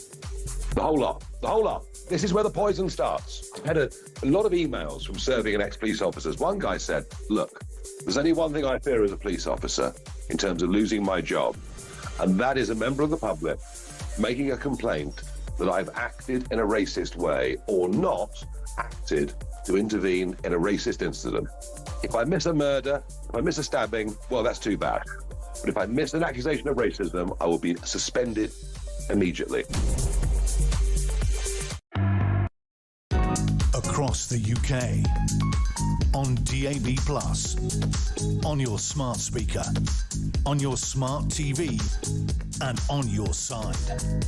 This is Talk. It is Talk. Let's go to Mark down in Kent, back to Belfast. Mark, good afternoon to you. Hello, afternoon. What are your thoughts? Well, it's just about you saying sharing videos online. Yeah. You've got to remember that this stuff has been under control for however long. So we would never have known about Henry Nowak case. We would never have known about various other things. We would have absolutely known about the Henry Nowak case. We would never have known that, and no, it was a public court case, and a public court case we don't know about it because of social media. This crime happened 6 months ago. Yes, and there's been a court case since. Yes, exactly. But we don't know about the case because of social media. What I'm saying is it's brought to our attention. I know this because I was a mainstream media follower up to a year ago. Yeah. Okay, and you spend the time reading about Katie Price's face and not actually what's going on. Well, I don't, but yes, I appreciate that some do. Yeah, in the papers, they do. That's what they're telling you. They're not actually what's going on. They've got a vendetta against X, and I think part... Well, I don't think they've got a vendetta against it. You know, X is X. It breaks every rule in the book. It says there's things on X that I couldn't say on air. Yes, yes. But I would end up in court. Exactly, yes. So you're saying that's a good thing that our news is delivered in this kind of sort of scatty kind of fashion. Not all of it, AI and stuff like that, you know, it's all what's fake, you don't know. So not all of it, no. However, what it does do is it's awakening the public because we've been hidden from this for years. What's been hidden from you? Ian, you've seen some of the crimes that go on. You've seen some of the things that go on around the UK that we would never even know. Of course, there are cases. I mean, what social media has done is it's expanded the pool of people reporting stuff. Yeah, I get that. Now, that's not because the mainstream media are hiding it. I mean, every single day you could look at a local newspaper and there's a murder somewhere that just didn't make the national news. I work in news, and I don't know why that is. It's not because there's a conspiracy. No, not because there's a conspiracy. There's just too many crimes out there to report. Yes, and people like yourselves are governed by what you can say. Well, only governed in the sense that we live in a civilised, intelligent world where you don't want to get in the way of a court case. So when somebody says, oh, look, this bloke, here he is, he did it, he definitely did it, you know, and I bet he's done loads of other stuff as well. I'm a reasonably intelligent bloke. Not only could I not say that, I wouldn't want to say that. No, exactly. But as the general public, we've been kept completely in the dark about lots of these crimes going on. And I don't understand how you were kept in the dark. What social media does, right? So, yes, you might read the paper, you might read about one murder that happened. What social media does is it tells you about the other 6 murders that happened around the corner. Well, sometimes it does, yeah, and sometimes that news will be out there, but that's not because it's been hidden. That's just because there's so much crime you couldn't report every single one of them. Yes, all right. So what about this £28 billion report that the police have kept wanting? Yeah, so how much stuff is the government and things keeping suppressed that is now? Well, that story was broken in the Telegraph newspaper. And yes, yeah. But mainstream media, proper journalism in action. You know, you won't get proper journalism on X. What I'm saying is more things are coming out, more people are allowed to can see and join up with dots, more people can see what being hidden. The government are being. But it's not forced into being. coming I out don't. and- It's nothing's being hidden, Mark. That's the point. The government are being forced to come out and do statements through things that they would never be telling us otherwise. Well, that's usually to try and quell someone rioting. That's not because of X. All X has done is facilitate more anger, misinformation, and therefore governments and police officers have been forced to make statements to try and stop half-wits mobilising and kicking off and killing even more people. But it's not always true, is it? Because people will put posts of protest, for instance, that you'll get one thing out of a mainstream media, and you'll get another narrative from the people that were there that filmed it, that posted videos. You'll get a view of it, yes. But, I mean, the mainstream media will generally, I mean, there are exceptions, generally speaking, report it objectively. Not everything. Not everything. Well, I did say there are exceptions. There's reporting bans that go on cases, etc., etc., etc. There's not reporting bans. There's only judicial directives. Prison, Sorry? Because there was Tommy Robinson before went to prison, I believe, because he went to a. Yes, because that's a live court. That's a live court case. I'm saying you can't report on a live court case, and if you do, you should go to jail for 150 years. Maybe so, but the rest of the public would never have even known about that because you can't report on it. Well, yeah, they would have known about that because it was a public court case. It was being reported on. I mean, that's a case of you're falling for the very thing that you're accusing people in the mainstream who watch the mainstream media are falling for. Listen, Mark, it's lovely to chat, and I love this conversation. We could talk about it even more. And by the way, and thank you for your call, Mark in Kent. By the way, I've never suggested that. I've said this all along. Social media is your best friend for a news story for about the first 10 seconds of the news story, because it's usually someone who's seen something, clocked it, either filmed it or reported it. But after that, it's Wild West. The speculation runs rife. Look at here's the person. The person is named. The person is, and it's not them. It's somebody else. There's a poor person who lives down the road who's got to move house because somebody has named them. It's nothing to do with them because there's no rules and regs. You know, leave the reporting to the grown-ups is usually the thing, whether they're on social media or not. 0344 499 1000.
Across the UK, on DAB+, on your smart speaker, on your smart TV, and on your side.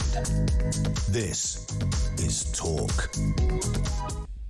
I will come to some of the responses to Mark, our last caller, by the way, who I thoroughly enjoyed talking to, because it is arguably, and you might not think this from just a brief conversation that he and I had, from two slightly different perspectives, not completely in disagreement all over the show, but I happen to think it's one of the most urgent debates that is around us right now. I think it is the difference between living in a civilised world and a wild west that we're talking about. And I'm not describing mainstream media versus non-mainstream media. I'm just talking about a more general picture of the digital world. But I'll come back to that, because I just want to look at this story as well. Half of all graduates are earning less than the average national wage 5 years after leaving university, while students racking up £50,000 of debt for degrees that often lead nowhere.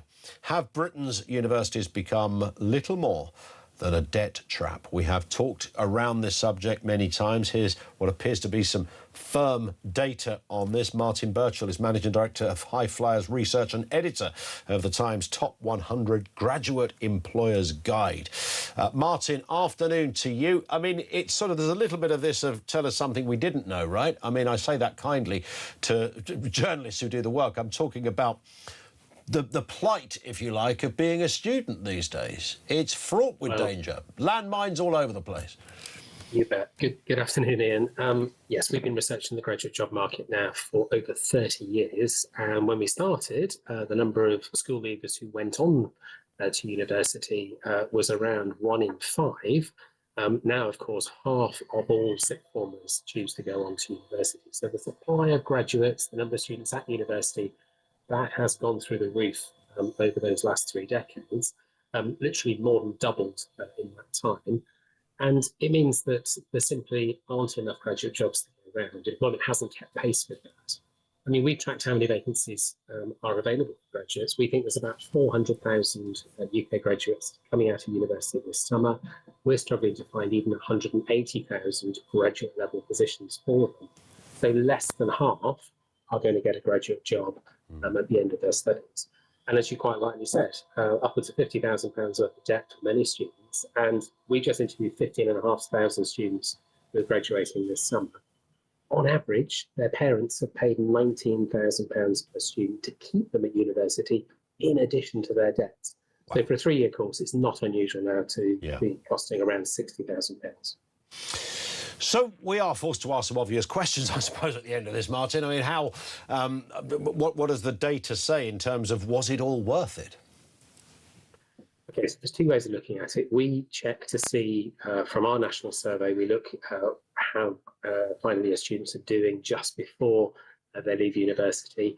We know that this cohort, so for the class of 26, they've worked harder than any previous generation in terms of job hunting, preparing for employment, engaging with employers during their time at university, making lots of applications. They've got full CVs with lots of work experience and other skills. But we questioned them about 12 weeks before graduation, and only a quarter had received a job offer. So it's the second lowest proportion we've seen. The only year that was worse was 2021, which of course was in the worst of the pandemic. So I think what we're really looking at here is, does it make sense to run up that level of debt, to put all of that time and effort into a university degree? And the reality is, yes, for some people it works out incredibly well.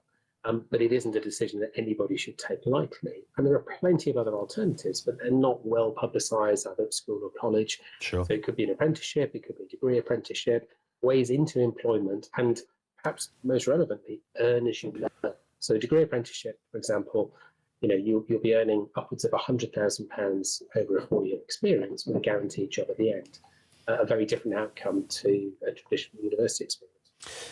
And yet, despite all of this, and we've known about the the expensive nature of university. It's interesting to get this sort of extended data on it as well. But universities still have queues of students that want to go to them. I know there are some areas where there's perhaps those that administer the entrance exams and the like at universities might be, panicking a bit, thinking the numbers are down. But there's plenty of fraught students out there, scared witless that they're not going to get into the one they want, and they've got their second choice and their third choice. And, it appears there's a lot of people signing up for this course and that. So there's no shortage of people that still want to take this risk. No, you're absolutely right. But the university experience is incredibly broad. So at the very top end, yes, places are highly, highly competitive. It's not unusual to need 3 A stars or even higher for certain courses. But at the opposite end, there's 50,000 students a year who get into university with a single E grade at A level. So we've gone from a system where you had to earn your place, perhaps 20 or 30 years ago, to a system now where there is a place for everyone, as long as you can find where you are in that system. Yeah. Whether that then leads to a positive employment outcome at the end really depends on the course you've chosen and the reason you go into it. I mean, we know that 5 out of 6 school leavers don't know what they want to do for their subsequent career. Wow. So going to university can be a really smart decision. Sure. 3 or 4 years to try different things out, work out who they are, and perhaps build up some work experience to give them a clue as to the sort of jobs they're aiming for. But at the end of that experience, at the moment at least, there just aren't enough jobs to go around. Indeed. Martin, great to have you on. Thank you. Martin Birchall, Managing Director of High Flyers Research and Editor of the Times Top 100 Graduates Employers Guide. Thank you to him. It's a costly exercise, but, you know, it's a step still a shed load of school leavers want to take. And you think, is it about the experience of going? It's so automatic now to go, I'm going to university. Finish school, go to university. It's the only option. Because some places, even if I don't know what job I'm going to do, won't even interview me unless I've been to university. It's interesting. When we spoke to Mark a second ago, one thing Finn, our producer, and myself were just discussing, there's always going to be the usual bingo card onslaught from the great uninformed, or people who just don't listen to a conversation. I'll start with, I've got a couple here. Oh, Philip J. Philip, you should know better than this, mate. Ian Collins said the mainstream media always report subjectively. I actually said the opposite to that. I said they mostly support objectively. They don't always get it right. I think that's a reasonable assessment. You know, working in this industry, I have got a little bit of an in. This one from Winston, this is a belter. Ian Collins really isn't a fan of X. Not a flipping football team, mate. It's a place purporting to tell the truth. I just heard him say that the mainstream media do not cover up migrant murders. But not specifically. We were talking about news, covering up news. And in particular, he mentioned Henry Novak, that we wouldn't have heard. Our last caller said we wouldn't have heard about that had it not been for... No, that's simply not true. It was reported throughout. It gained real traction when people began to realise the content of the court case. Winston says, Collins is defending the establishment media because he's also an establishment shill. Ah, Winston discovered the word shill in the last couple of years. talkTV as a whole is. What's that? What a milquetoast knobhead. How very dare you. There's nothing milquetoast about me. Is that the right word? Milquetoast? I stand to be corrected, Winsty. Maybe that is something that I'm not aware of. Could be that. It means you're very timid, meek or unassertive. It's a great word. I was never familiar with it. There you go. Little Winsty has taught us something there. A couple of people, Jimbo, Horatio and others, are making the point, and this is what's wrong with this conversation. I have no idea. Even if you believed that the mainstream media was dead and biased and covering stuff up. OK. I genuinely, I've worked in this industry for a long time, across the board. I've had dalliances in different companies. I know how a newsroom works. I know what journalism looks like, and I know what happens in terms of a royal rollicking if you get it wrong, if you try to cover something up, or all of that stuff. I also appreciate that sometimes it does go wrong. On the grander scale of God knows how many decades of newsprint and broadcast, if you had to try and hypothecate the number of where stories have deliberately been covered up by the media, as distinct from something that might be withheld by a court case so as to protect potentially a future court case. See, Twitter doesn't know any of that stuff. That's a very different point. So even if you said, yeah, mainstream media scum, fine, OK, that's fine. It's a bizarre thing to say, but it's fine. Are you really telling me that Twitter is where the truth is? When the whole point of Twitter is pretty much opinion-based. Surely no one would go to Twitter for their news. So a couple of people have made the point. I just made reference to the names there. And I'm going to say this because it's in context of this conversation. If it wasn't for social media, we wouldn't have seen the attempted beheading of somebody, which you're calling a stabbing. Right, that is why we have court cases, love. That's why we have court cases.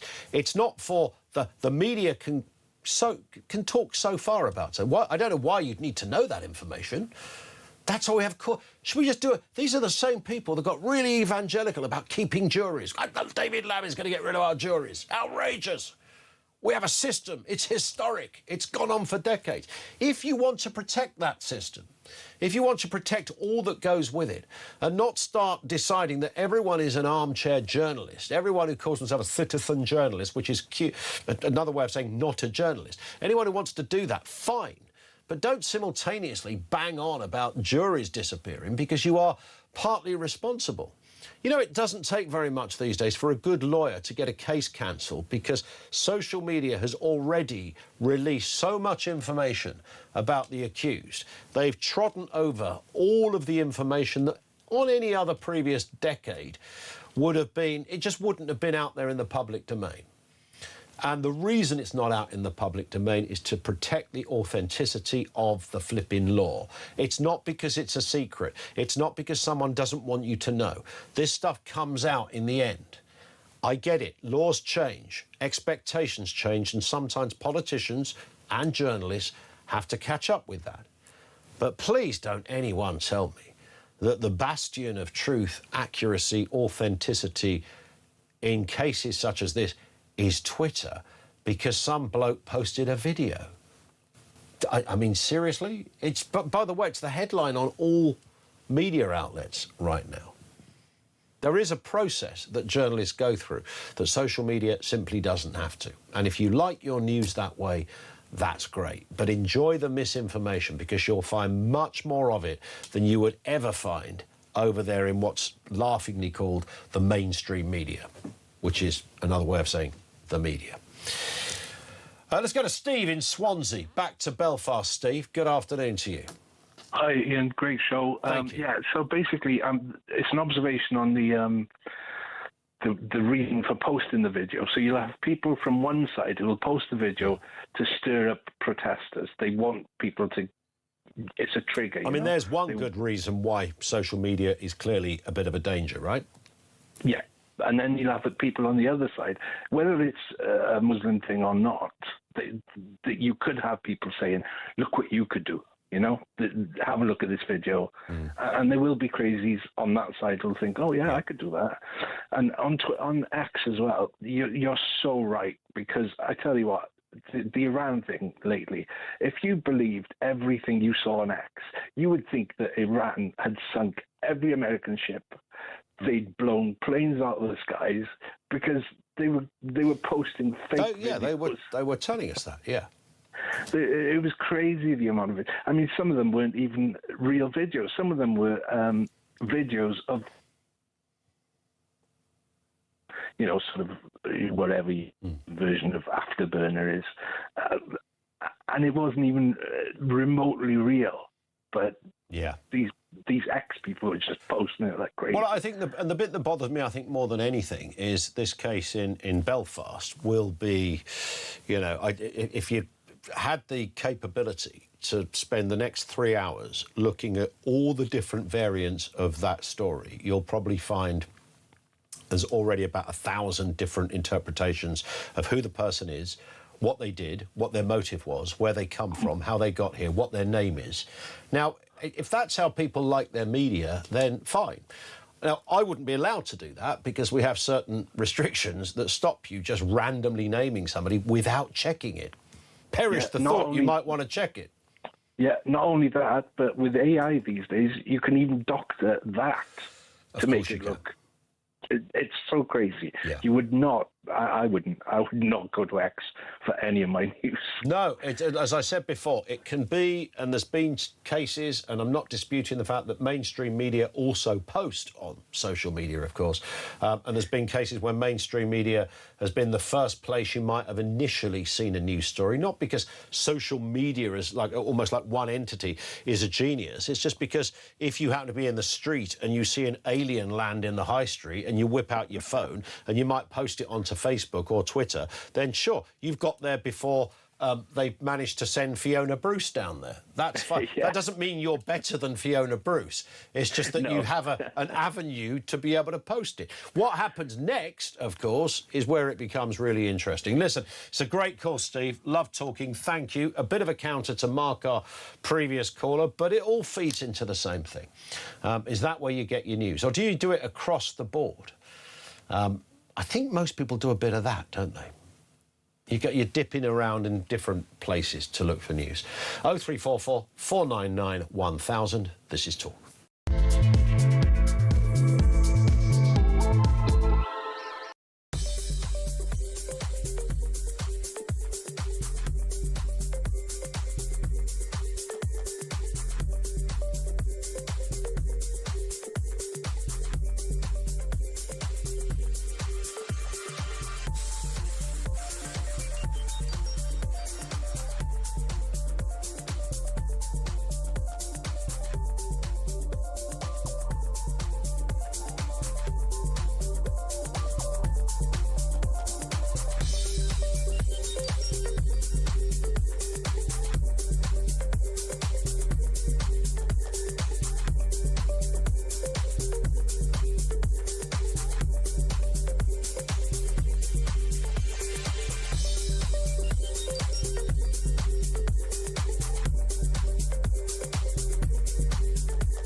Nigel Farage, do all diversity training schemes need to be scrapped?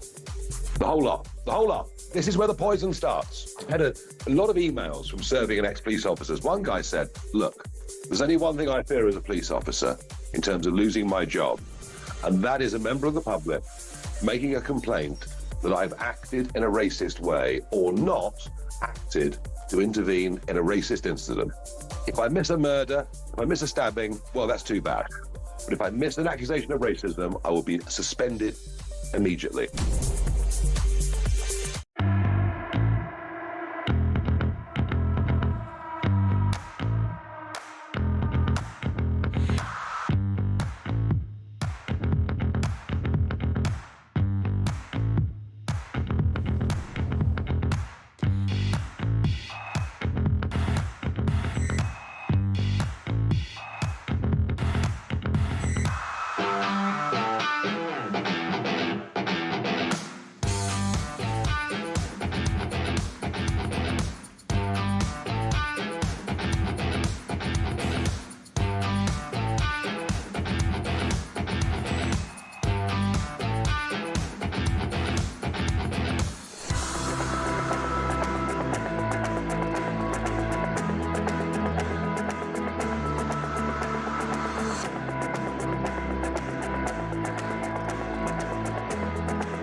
Across the UK, on DAB+, on your smart speaker, on your smart TV, and on your side.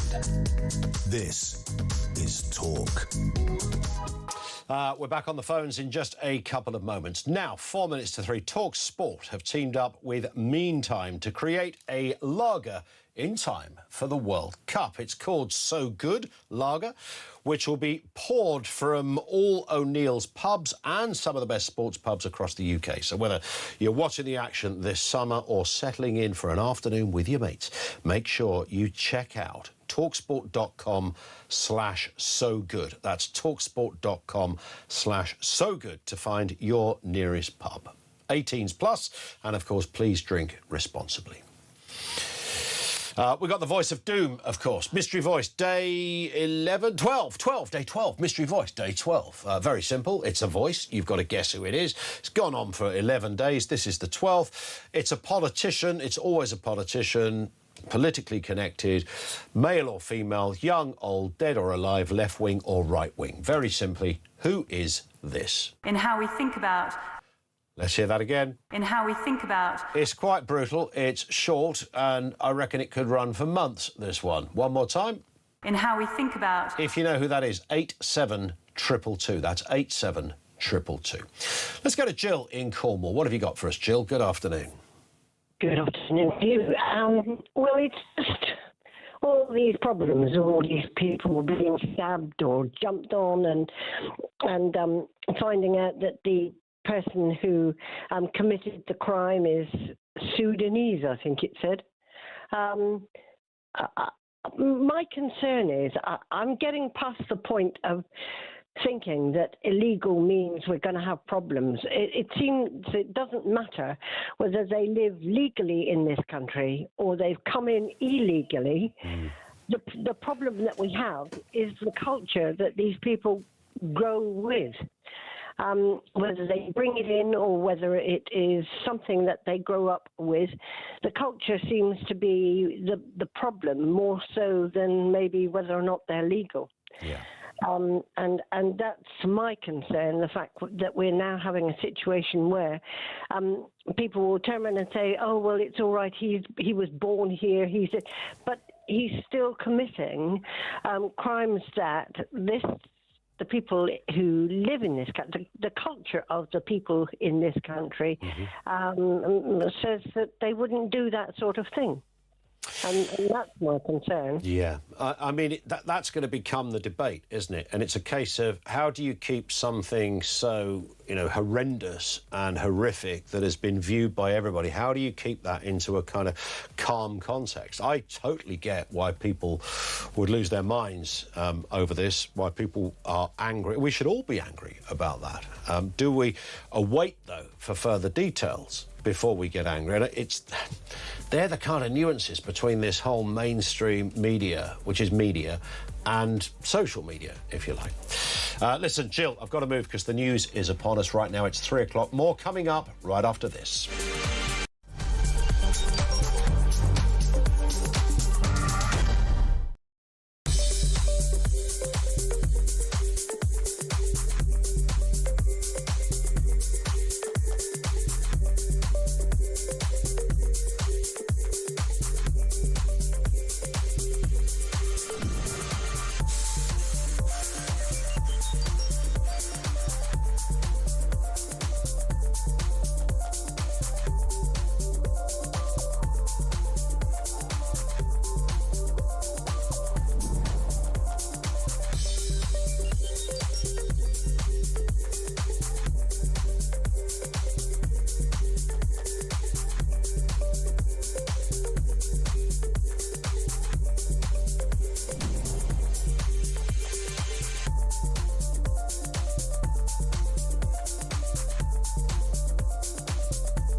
across the UK.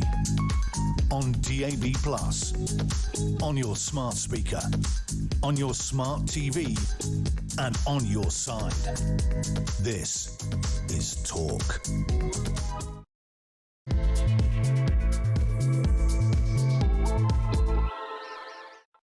Good afternoon. Yes, welcome back. Coming up on 3 minutes after 3 o'clock, it is the home of common sense. Responding, of course, to that shocking news that happened overnight, around about 10:30 last night. The Sudanese male who's been arrested on suspicion of attempted murder after a man was viciously attacked with a knife last night in Belfast. The victim has been left with significant injuries to his face, neck and back. His condition is serious. More on that in a couple of moments. Also, one of the most highly respected business organisations, the CBI, has warned that around 200,000 more Britons are on track to lose their jobs, and the UK economic setup will slow to a snail's pace. I thought the government meant to be onto this. Remember, Keir Starmer told us incessantly that he's got this one covered. And that secret government report that has revealed that terrorists, hostile states and criminal gangs have received more than 28 billion quid of taxpayers' money, with billions going to organised crime and millions flowing to Russia and Islamic State. Goodness me. Those responsible, of course, remain unpunished. We were just doing our job for the Treasury, Governor. Good Lord. Everything you need to know, all the breaking news right here on Talk. 0344 499 1000. This one comes in from Team Always Said. I think that's about right. Who says, what's got into you today, E? X is most definitely the best source of news in real time. We do not trust the mainstream media. You, of all people, should know that.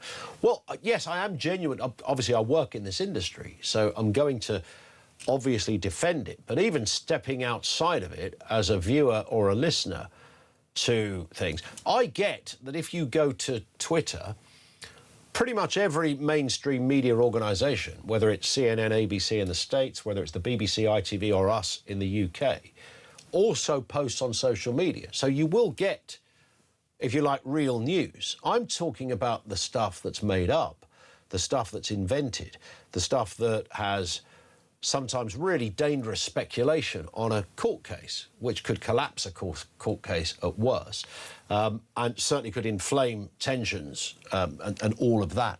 And it's kind of that area. It's not somebody saying, oh, I've heard that this has happened. Does anybody know if that's true? It's the surety and the spurious accounts that are set up that fuel stuff purporting to be the truth. And I've just got no idea why somebody would choose to believe a blog written by Mickey in Peterborough who says, oh, informants tell me, or I'm hearing, or if this is true, what I've just read. It's that stuff. Now, nobody would agree that that's all right, would they? Surely. And if you look at what's happened in Belfast, there is genuine reason why you have to be cautious around news stories, because tensions are naturally running high, and the police are already advising local areas and businesses to be on alert. Let's get a word with Danny Shaw, police, crime and justice commentator. Danny, good afternoon to you. I mean, it's a well-trodden argument, the sort of social media versus mainstream media, if that is the right word. I can totally see the uses. I can certainly see the entertainment of social media. One of the areas that concern people like the police is that when you have a horrific attack, as happened last night in Belfast, there is the potential, and authorities in Belfast are standing by for this, that things might turn nasty. And if that's being encouraged, then that's obviously something the police want to discourage, if that makes sense. Well, violence on the streets, there's no excuse for that. And if there are protests following this, I just hope that they remain non-violent. I mean, you can understand the community concerns and the strength of feeling after an attack like that. And also for those people who didn't witness it themselves or who just heard about it, to see the footage is, you know, really shocking and alarming. So completely understand that the tensions are running high, feelings are running high, but violence helps no one.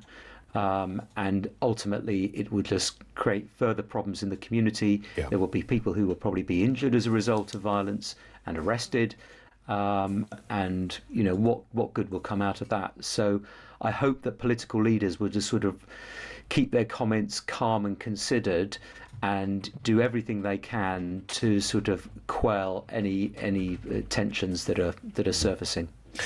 Indeed, and I guess with a story such as this, we know from previous stories that it's one thing having the detail, and some people, for whatever reason, enjoy almost seeing that detail played out in the most horrendous way, watching videos of attacks. For some people, they find that to be okay on social media. I find it disturbing. I think it's a weird place that we've arrived at as a nation, as it were, where something that previously somebody would have paid money on the dark web to look at is now freely available. I'm not just talking about this case, all manner of things. The problem is that information is one thing, misinformation, of course, is another. And we've noticed of late, possibly since Southport, that the police have now started to put out more information. The nationality, for example, of a person that's been arrested. In this case, that nationality was confused to begin with. The man that's been arrested was referred to as a Somali male. We now know that he's a Sudanese male that was arrested. And that's almost a sort of classic example. Now, the police are doing that because they believe that that is the best way to stop tensions rising, that if they give you that information, then people will be more susceptible to understanding that there is an inquiry and we've given you as much information as we can. But, of course, there is another argument that actually that information could inflame the problem. Well, I believe in transparency, and I think the police have to give as much information as they possibly can, because otherwise there will be a vacuum and there will be speculation, and eventually police will have to come and put the record straight. So it's much better if they're on the front foot, if they're, if you like, controlling the narrative, and able to do so in such a way that people can rely on what they put out there. Then they won't go seeking unofficial sources. It is very unfortunate that they got the nationality wrong in their initial statements on the situation, but you understand these are fast-moving incidents and things can be confused, but they've got to put the information out there, Ian, and there is guidance now, I think, to police forces that where asked they should confirm the nationality and ethnic identity of someone. It's for the Home Office, of course, to give details about someone's status in the UK. That's not a police matter, about whether someone's here legally or illegally, or whether they've got settled status, or whether they're on some kind of visa. That's really for the Home Office to at least get that information and then either to supply it themselves or give it to the police to provide. But we need as many facts as we can without prejudicing the criminal justice process, because this individual in this case is in custody on suspicion of attempted murder. And that really, I suppose, and you know this because you're a journalist at heart and that's been your job all your life, so it's quite tricky, isn't it? Where is that line? I sense the line is changing. I mean, there was a time you couldn't report hardly on the gender of somebody, and there are still cases where you can't do that, usually those of a kind of aggravated sexual offence or something. Sometimes the victim, you can't even give the age of the victim if there is a small fear that you might identify that person, and we all understand that. But not that long ago, Danny, I mean, it was, and perhaps it was too archaic the other way, I don't know, but anything that could, disrupt a court case was, seen as don't go there. So most people tried their best to... now, of course, social media has changed that for the good or the bad. We've been slightly debating that. Accidentally, somebody happened to call up about it, but we've been slightly debating a bit of that lately. I mean, how much information is too much information? And, you said as much as they can give, but, of course, you do have to be careful. I've noticed a bit of breaking news that's just come through saying police believe the Belfast knife attack suspect arrived from Dublin into Belfast and then was granted leave to remain. Now, that's going to throw up another question. How did this person get into Dublin? You usually only get to Dublin, assuming you're a migrant, if you've arrived from the UK in the first place. That would usually be the route. You could fly there, of course, legitimately. There might be that. So now there's a whole debate going on about the status of someone, which once upon a time would have been a bit of a no-no. Yeah, I mean, that's interesting information. Of course, if if you're a member of the EU or you have some kind of EU identity card, it's possible to get to Dublin, because Dublin's part of the EU, without the kind of checks perhaps that would be conducted if you came to the UK directly. We don't know, but it's possible that might have been a route. But this is just speculation. The fact is that this individual was apparently in the UK legally. That's the crucial piece of information. But look, in terms of social media, it is a real difficulty for the authorities. We saw, do you remember, a couple of months ago in Surrey, there was an alleged rape of a woman in Epsom at a nightclub. Yeah. And Surrey police put out a statement saying they were investigating it. They were looking into this allegation, but they didn't say who the perpetrators were or the nationality or ethnicity of the perpetrators, and that led to all sorts of rumours and speculation of a cover-up. Yeah. This was two-tier policing. Why wouldn't they disclose the nationality of these individuals? You will remember there were protests on the streets that led to violence on 2 nights. Multiple people arrested as a result of that, damage caused. And in the end, what it turned out was the reason police hadn't issued the nationality or identity of the suspect was because they were trying to actually bottom out the allegation, and it turned out that no rape had taken place. Yeah. The woman had had an accident and was confused. So there wasn't actually any, real crime that had happened. And yet, but also, sorry, Danny, I was just going to feed into that, but also people were posting photographs of apparently the perpetrators online. You know, it's this group, it's this guy, and I'm thinking, wow, if these are real people, then they've got a great court case on their hand. I mean, good luck with tracing some anonymous bot type account in who might have posted it, but there was quite a lot of it out there. Yeah, there was, and there were some commentators and distinguished politicians or ex-politicians who were fueling that fire and should really have known better. And actually the police were just trying to do their job to sort out this allegation, to do their investigation, and it turned out that there wasn't a crime, and so there were no suspects. There was no cover-up. There was no two-tier policing. And really that is what we've got to guard against. You have to give the police space to do their job, and then when the facts come out at the court case or wherever it is, then you can have a debate about what happened and why was this person in the country and what measures should have been in place and so on. But it seems that, Ian, at the moment, we just don't have the time to do that. People are rushing to instant judgments and then spreading false rumours and misinformation, as we saw in the Surrey case. Danny, great to have you on as ever. Good to see you again. Danny Shaw, policing, crime and justice commentator. Thank you to him. And we had a similar thing, didn't we, with the Henry Novak case, where somebody decided to name what they thought or they said was the police officer that carried out poor Henry's arrest. And this was posted, I don't know how many tens of thousands of times. It wasn't the police officer, by the way. It was somebody completely different. But that didn't stop individuals from doing it. Look, individuals doing it, who don't work, who have no training of journalism or law, half of me, I always think, wouldn't you just know that you'd need to check that before you just randomly put a bloke's name up there? You'd think so. But half of me gets it. But I'm mostly talking about people who have big accounts. I mean, hundreds of thousands of followers that would repost something like that, forcing somebody to go into hiding, moving their family, kids out of school, potentially, that kind of stuff. And no one's going to say that's okay. And you certainly wouldn't get us reporting something like that. I mean, that would be to speculate and all the rest of it. And as many of you have pointed out, Tommy Two Shoes and others, of course, all mainstream media have social media accounts. Social media has a cracking use. I say it incessantly. I don't want to turn off social media. There are times when it drives you nuts. But what does happen is that it very quickly galvanises a lot of false information, misinformation, or crossed information. So there's a bit of truth that's kind of developed legs, it's run around the place, and it's become something completely different. And before you know, people are, every day we get messages from people going, why are you not talking about this? And it's like, well, because it's not true. That's why we're not talking about it.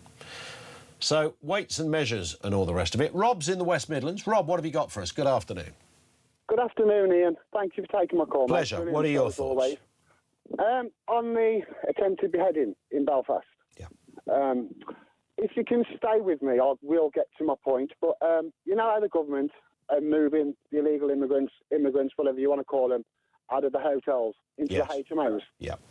Then HMOs are going to be on the end of your relation street, my relation street, people's relations up and down the country. Yeah. Right. Not necessarily at the end, maybe right next door. Their cultures are different to ours. If we have an argument, me or you, we're civilised. We'll talk about it. We'll come to an agreement, or we won't come to an agreement. I'm not going to go in my house, pull out a knife, try to stab you, or I'm not going to walk down my street and I'm going to knock on my next door and say, you know what, should we go and gang rape a young girl, 14-year-old, grab her from the park? We're not going to do that, and that's what's going to come. But is that? But here's the uncomfortable question, Robert, and I have to be careful. Ian, please. That's what's going to come to streets up and down. Why would? Right. Okay. Here's the uncomfortable nature of this conversation, and I'm going to say this because partly it's reasonable that I say it. Treat them all the same. And that is that you would never find any data that would say you are likely to be raped by a migrant. It's never happened before until the last 3 or 4 years. An illegal immigrant, shall I say, an illegal immigrant. Or an illegal immigrant. I mean, if you're illegal, that doesn't mean that. But that doesn't mean you're likely to. Look, there's going to be people listening going, "Oh, you're defending it."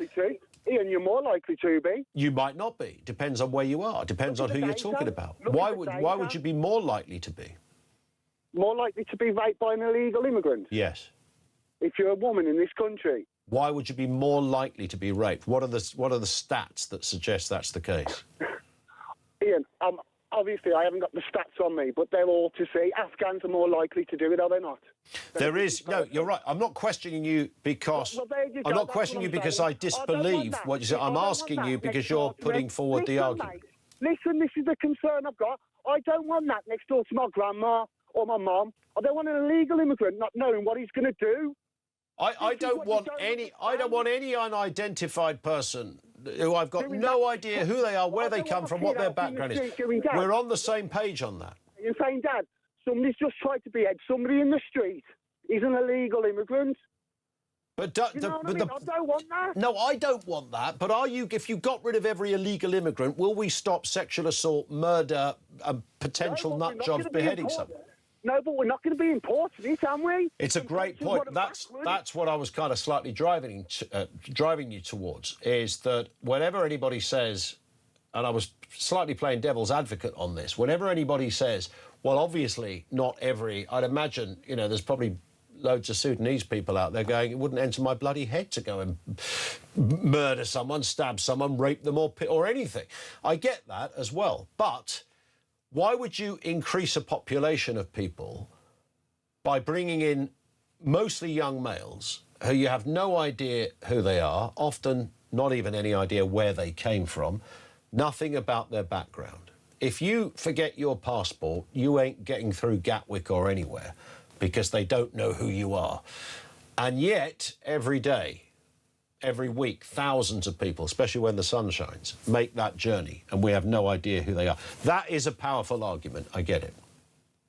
That's what I don't want in my country, and that's what I fear is going to happen. What happened in Belfast last night is going to happen up and down the country to other people, innocent people, Ian, and it shouldn't be happening. I hear you. Listen, great call. Hear the passion, Rob. Thank you, Robert in West Midlands. Thank you to him. 0344 499 1000. That is where you can contact us on this and all the other big subjects of the day. Any latest developments, of course, on Belfast, we'll bring it to you here first on Talk. Right now, it's 3:20.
Nigel Farage, do all diversity training schemes need to be scrapped? The whole lot. The whole lot. This is where the poison starts. I had a lot of emails from serving and ex-police officers. One guy said, look, there's only one thing I fear as a police officer in terms of losing my job, and that is a member of the public making a complaint that I've acted in a racist way or not acted to intervene in a racist incident. If I miss a murder, if I miss a stabbing, well, that's too bad. But if I miss an accusation of racism, I will be suspended immediately.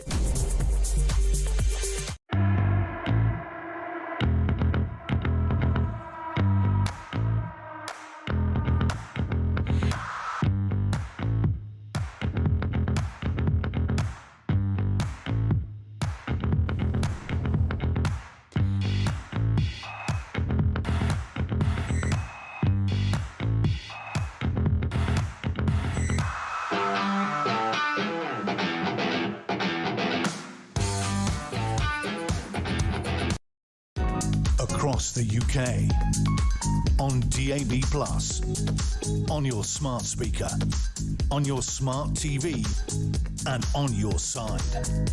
This is Talk. It is Talk. This from Paul, who says, sorry, Ian, but university is now a route for young people to avoid getting a job. I think it does two things. I agree with Paul. It stops you having to go into the workplace for at least 3 years.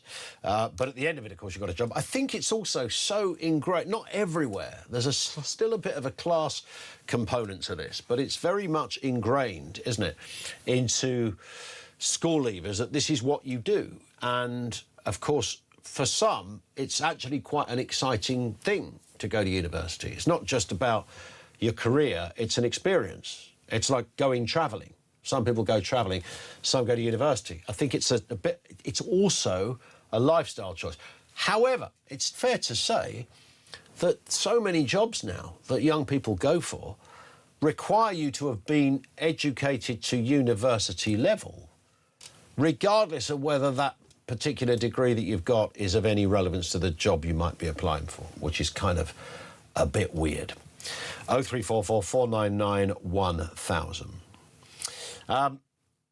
Andy says, perhaps what Robert was trying to say is, yes, we've got enough problems with our own criminals and tow rags, which all the more reason not to import any more. No, I agree with that, even if, I always say this, I say it almost every day. You've got a boat of 50 people coming to the UK in the Channel. I have no problem in understanding that 49 of them mean no harm to anybody. And if you look at all the interviews that have been done with people on the occasions that you can get some of these people to talk, most of them do want to get they think, I can start a new life here. This is much better than living in the high street in Eritrea. This is going to be better. But the point is this, you don't know which one is the bad one. So we're being asked to play Russian roulette. Because I argue some of this with people doesn't mean I'm completely in a different postcode to The View. But you have to also apply a bit of logic and common sense and look at stats. And so, yeah, let's say 49 are good, 1 is bad. Fine. Which one is bad? We don't know. Great. So you're just going to take that risk, are you, and plonk those 50 men into a hotel down the road from that housing estate, and you'll be all right with that. That's the point our last caller was making. So it doesn't matter whether most of those people are OK and 1 or 2 are wrong-uns. If you don't know who they are because you don't know their background, you don't know anything about if the 2 that are wrong have committed horrible offences somewhere else and you don't know what they are, but they turn out to be something horrific, then I don't think we should be asked to take that risk. So what you're actually doing, as Andy just makes the point there, is you are deliberately importing the potential of horror. Of course you are. Of course you are.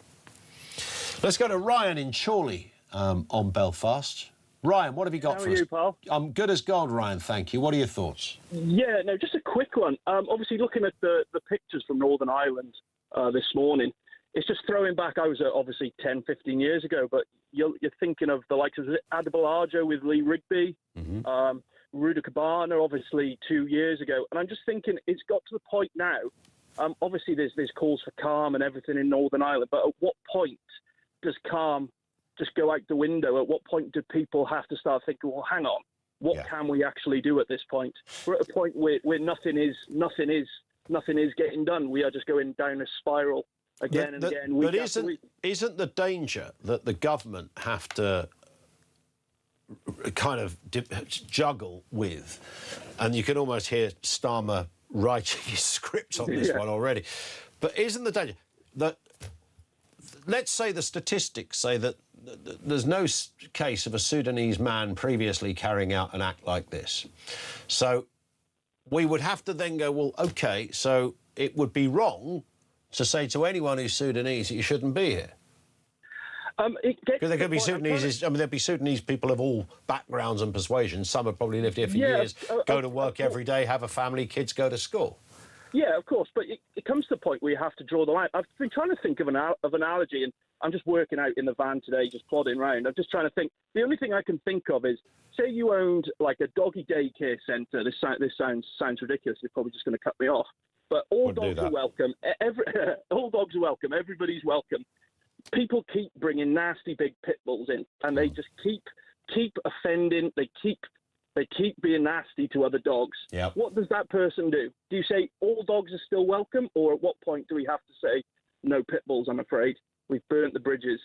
Well, what happens then? OK, to continue that analogy, so let's say the poodle, and who the hell would want to own one of those beasts, but let's say the poodle takes a bite out of you. Do we then say, right, OK, so poodles are on the list? Because people will go, well, hang on, the poodles have never done anything. They've never, ever attacked anyone, but this one has. We hear the same thing from the left of obviously that everybody's exactly the same and this and that and the other, yet you chuck the pit bull analogy at them and they say, yeah, get rid of the pit bulls. It's exactly the same. If there is a massive over-representation in these absolutely ridiculous, farcical, horrid crimes, what is there to do? And there is definitely something about a third world mentality, and you'd have to be a nut job not to acknowledge that, right? I mean, if you are bringing in people who have come from a culture that has none of the basic standards and agreements that we've carved out over years, then don't be surprised if something bad might happen. Exactly, and calling for calm, etc., is all well and good, but surely the first thing you would say straight off the bat is, OK, anyone applying from Sudan, anyone applying from these countries, just to cool things for the moment, you say, hang on, let's just cut the rope right here for a minute and at least try to do something. A couple of politicians have said that today, but instead of telling people don't be angry, same after Manchester, don't look back in anger. But at what point do people just have to say enough is enough? I get it. Ryan, great call. Thank you, mate, for that. Ryan in Chorley. It's just gone 1:30. Before we go any further, we have, of course, got the voice of doom. On a lighter note, because we've got quite a lot of heavy stuff going on out there today. This was the voice we played you just before the news at 3. In how we think about... A bit of a stinker. Difficult. Hard. In fact, almost impossible. My prediction, that'll go on for months. These are some of the wrong answers. Boris Johnson. Let's hear it again. In how we think about... It's a bit Borisy, isn't it? Could be Boris. Virginia Bottomley, no. Rosie Duffield, no. Katie Price, no. Shirley Williams, Sarah Jones, Amber Rudd, Nas Ghani, Claire Coutinho, Sarah Newton, Katie Lamb, Miriam Cates, Chloe Smith. No. All of those wrong. However, yeah, we have got a winner. I don't know how. Paul in Belfast was the first person to identify that voice, here it is. In how we think about... belongs to Lucy Rigby. You're probably going, mate, what are you doing to me here? You're turning me into a nutter. Who's Lucy Rigby? Lucy Rigby is actually the Chief Secretary of the Treasury. She was doing the media rounds just about a week ago, which was a bit bizarre. I thought, well, someone's going to get it from that. I have no idea how Paul in Belfast managed to do that, but astute listening, great political acumen in all respects, Paul. Well done. Lucy Rigby, current Chief Secretary to the Treasury. That's who it was. It means we have a brand new one tomorrow here on Talk. Right now, 3:30.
across the UK.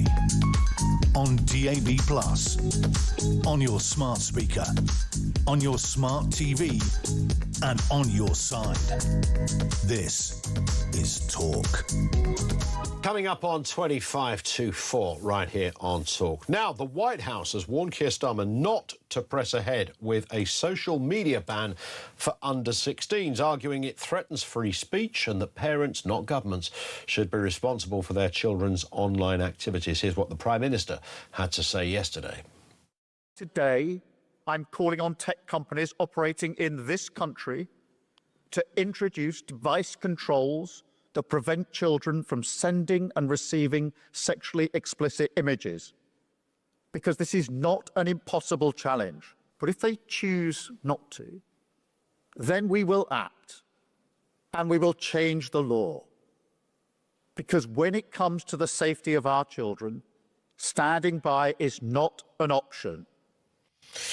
The safety of our children, that seems to be the kind of catch-all line that is meant to draw a line under any kind of arguments. James Baker is from the Open Rights Group. James, good afternoon to you. Hi, good afternoon, Ian. It's interesting. I'm thinking right now about the horrors of what happened in Belfast and that video that is doing the rounds, and that's just one of many horrendous things that, you know, no adult would really want to see, let alone a kid.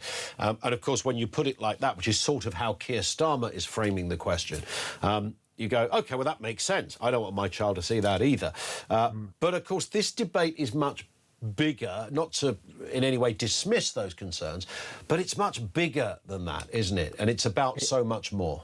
It is. I mean, the world is a horrible place at times, isn't it? And there's risks out there, both online and in the real world. And, you know, even with this hot weather blast over the past couple of weeks, we had all these tragedies of young people, not on their phones, but going out into the real world and getting into severe trouble in water. So there's risks everywhere for people. Every activity you do in life comes with a degree of risk. And, of course, we need to minimise the risk. But what the government is proposing here is really a step too far, I'm afraid.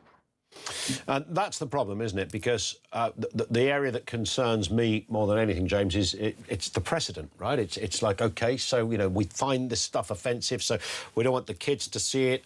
Where does that go next? What's the next area that a man in a grey suit tells me is offensive for me? Well, the thing I'd say to your listeners, this isn't about kids and their phones. This is every adult now having to provide their ID, some form of digital ID, in order to access free communication with other people. So it's not just something that is going to affect the children. This is going to affect all of us as adults. It's all of our privacy. It's all of our digital ID being captured simply to communicate with someone else. And the kids will get around this stuff anyway. What you'll do is push children into more dangerous spaces, and they'll be getting devices that are already unlocked off their mate and stuff to access this content. Who knows who's going to give them that device? You know, this isn't a solution to the problem children face. You need good parenting, you need parental control software, and you need parents engaged with what their kids are doing. But we don't need the government mandating every adult to show digital ID simply to get online. Yeah, and that's kind of the ballpark of concern, isn't it? It is. It creates a digital ID checkpoint. Like, up until now, we've had a free internet. You and I can communicate with people around the world. That's had its downsides, but let's not forget the huge benefits that's had for humanity, how we can now find out news from people on the ground. There, we can just talk to the people affected. We've got that global communication, and all of that is at risk of being shut down. As soon as you have software on your device, today it's scanning for kids' news. What's it going to do tomorrow? Is it going to be like China, where we have devices that scan for, you know, thoughts you shouldn't be communicating, controversial topics you want to discuss? Will that end up being censored next? We can't allow a situation where we have this software on our phones that starts scanning for this type of stuff. And you do, you know, certainly with this government, because they love a database, they love a sort of government overreach. They're quite relaxed about all this kind of stuff. In fact, they almost believe they're on a kind of crusade of the common good in what they do, which makes it even more mysterious. Some might say even quite sinister. But certainly we know that digital ID is on the way, and I wouldn't put anything past this lot to take it into areas that, you know, was never talked about when they originally kind of suggested it. Yeah, I mean, there's been talks that your digital ID could be one of the ways you use your ID to unlock your device. That has been floated by government. I don't think that's unreasonable to talk about the threat that it then becomes your government digital ID. You need to get online, and this is something that is happening globally in countries around the world, where you see governments increasingly wanting to restrict their citizens' access to a free internet. So it's about a global fight for your access to communication and being able to hear the news, find out the facts, and form opinions on it. All of that is at risk of being controlled by this stuff. And as you see in the Australia ban, already young people are now accessing less news because of that social media ban. They may not even be able to access programs like this one because they can't get on a phone. That's a very good point. And that would be, frankly, there's a very good reason to oppose it if they can't listen to us here on the afternoons. What would their day be like? I know, exactly. What sort of people are we raising in this country? James, great to have you on with us. We will speak again. James Baker from the Open Rights Group. Your thoughts on that? Don in Chelmsford says, I understand your views on migrants. Well, they're not really my views. They're my kind of musings. I hate that word, musings. They're kind of things I wonder about in the interest of just, you know, having your head switched on to certain arguments that somebody would throw at you. So things like, well, does every migrant commit a crime? Does every migrant want to somehow do bad things to you as your family, etc.? So I kind of ponder all of that. But Don makes a really good point, and it is one that I've also taken the baton and ran with on many occasions. He says, whatever the truth about attacks, the overriding fact is that most people are uncomfortable about the general impact that migrants would have on our way of life. Now, I've always said there's two points that should be vital, because once you start going down the, we're all bloody rapists, aren't they? Once you go down that line, it's very easy to lose the argument. So, which is why Douglas Murray or somebody like that try to avoid that bear trap, because you end up getting absolutely mullered by righteous politicians of left and right wing who will have a right old pop at you. I think the two arguments about immigration that should be the most powerful, but they don't always work because they're kind of relegated. One is the basic economics of it. So whatever you think about channel migration, where people came from, if this is costing £7 million every single day, don't do it, right? That's it, end of. So there's that. Secondly, social cohesion, which absolutely, to me, is almost number one on the list. Social cohesion. What does it do to social cohesion? Now, what, for goodness sake, is wrong with asking that question? That's the point that Don is raising there. And I feel massively strongly about that a country will rub along. People can have their own religions, they can have their own ideas, they can have their own belief system. We're not North Korea, we allow all of that. But basic social cohesion, a certain sense of harmony and commonality. What is wrong with raising that? Norman's Wisdom says, oh no, we've got a winner on the bingo. Says, Ian Collins sounds more left-wing than Keir Starmer today. Now, I don't know whether that's because of what I was saying about social media. It's a bit like when, you know, when people protest against migration and say they're extreme right-wingers. That's the same comment in reverse. It's a stupid thing to say. There's nothing left-wing about having a view on, I don't know whether it's about social media we were talking about. Twitter seems to get it really in the head, doesn't it? There are others, Facebook, Instagram. Is the world a better place with all of that in terms of kids, Keir Starmer talking about what kids can't see? I don't want to ban it, by the way, but I'm equally uncomfortable that my children will be able to easily watch a beheading video, sexual content, all manner of assaults. I think any parent would share a bit of that, because that's out there as well. This is the stuff that, you know, it was dark web territory, right? Now it's just there. Pornography, which, you know, when you were a kid, certainly of my era, if you grew up in the kind of, if you were around in the early 80s and you happened to find a discarded page of a porn mag, for some reason, you thought you'd hit the flipping jackpot. Oh my God, look, it's a naked lady. Now it's just on your phone in the playground. I don't know whether, that's largely a comment about the internet more than social media. I don't know whether the world is a better place for beheadings and hardcore porn for 11-year-olds. Just wondering. Lemmy is in Ashford. Back to the issue of the economy. Lemmy, what have you got for us? Hi. Well, I've got two bits of information that I think you need, right? One billion, to give you how much £1 billion are, 1 billion seconds are 31 years, 8 days, 8 months, 9 days. 30. Say that again. 31. 31 years. Yeah. So if you had £1 for every second, if you took £1 out of your pocket every second, it would take you 31 years, 8 months and 9 days to get them all out. How much money? And that is £1 billion. But how big are your pockets? Yeah, well, what it is, it's just. I mean, you'd have to be wearing the old baggy, you know, kind of things. A lot of people don't realise how much they've all lost. Politicians have lost the value of money, and to tell you what £1 billion are, if they were seconds, it would take you 31 years, 8 months, and 9 days. I love those things. Like, if we've done it before, how far is £1 million if you stacked it up? How much could you put in your... And what would you... I mean, your pockets would have to look like the size of, you know, Tunbridge Wells, wouldn't they, or something? Yeah.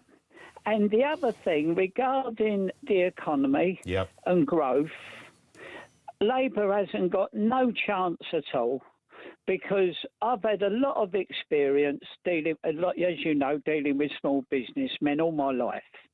And the one thing you've got to have to create growth is confidence. And this government doesn't give anybody any confidence at all to invest, so they cannot create growth. You will never create growth either when you have people that know nothing about creating growth, Lenny. Totally agree with you, and they don't. It's all empty words. Starmer and his, and his government have not got a clue. Now, when Reeves on her very first budget, in a debate, I said that's the end of growth. They cannot achieve it. And they haven't got she hasn't got a clue the danger she did on her first budget.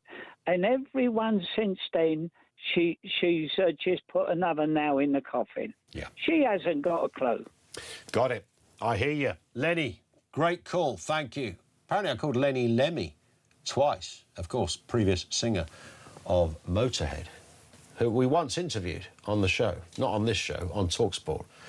That was the maddest hour of my life. Got to tell you that.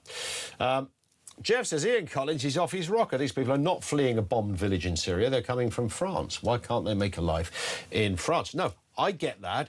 But here's the argument on that. If you make it... Every country takes their chunk of people fleeing wherever. That's the internet. Now, we can close that loophole down. Happy for all of that. But that's the current state of play. So the UK can't suddenly go, no, you go back to France. It's safe there. From my own thinking on this, if I was with my family and I were legging it from a terrible Syrian village where somebody was threatening to kill me, I'd just have to dip my toe into flipping Italy and I'd stay there, man alive. You'd think, right, I'm safe. Strange times we live in.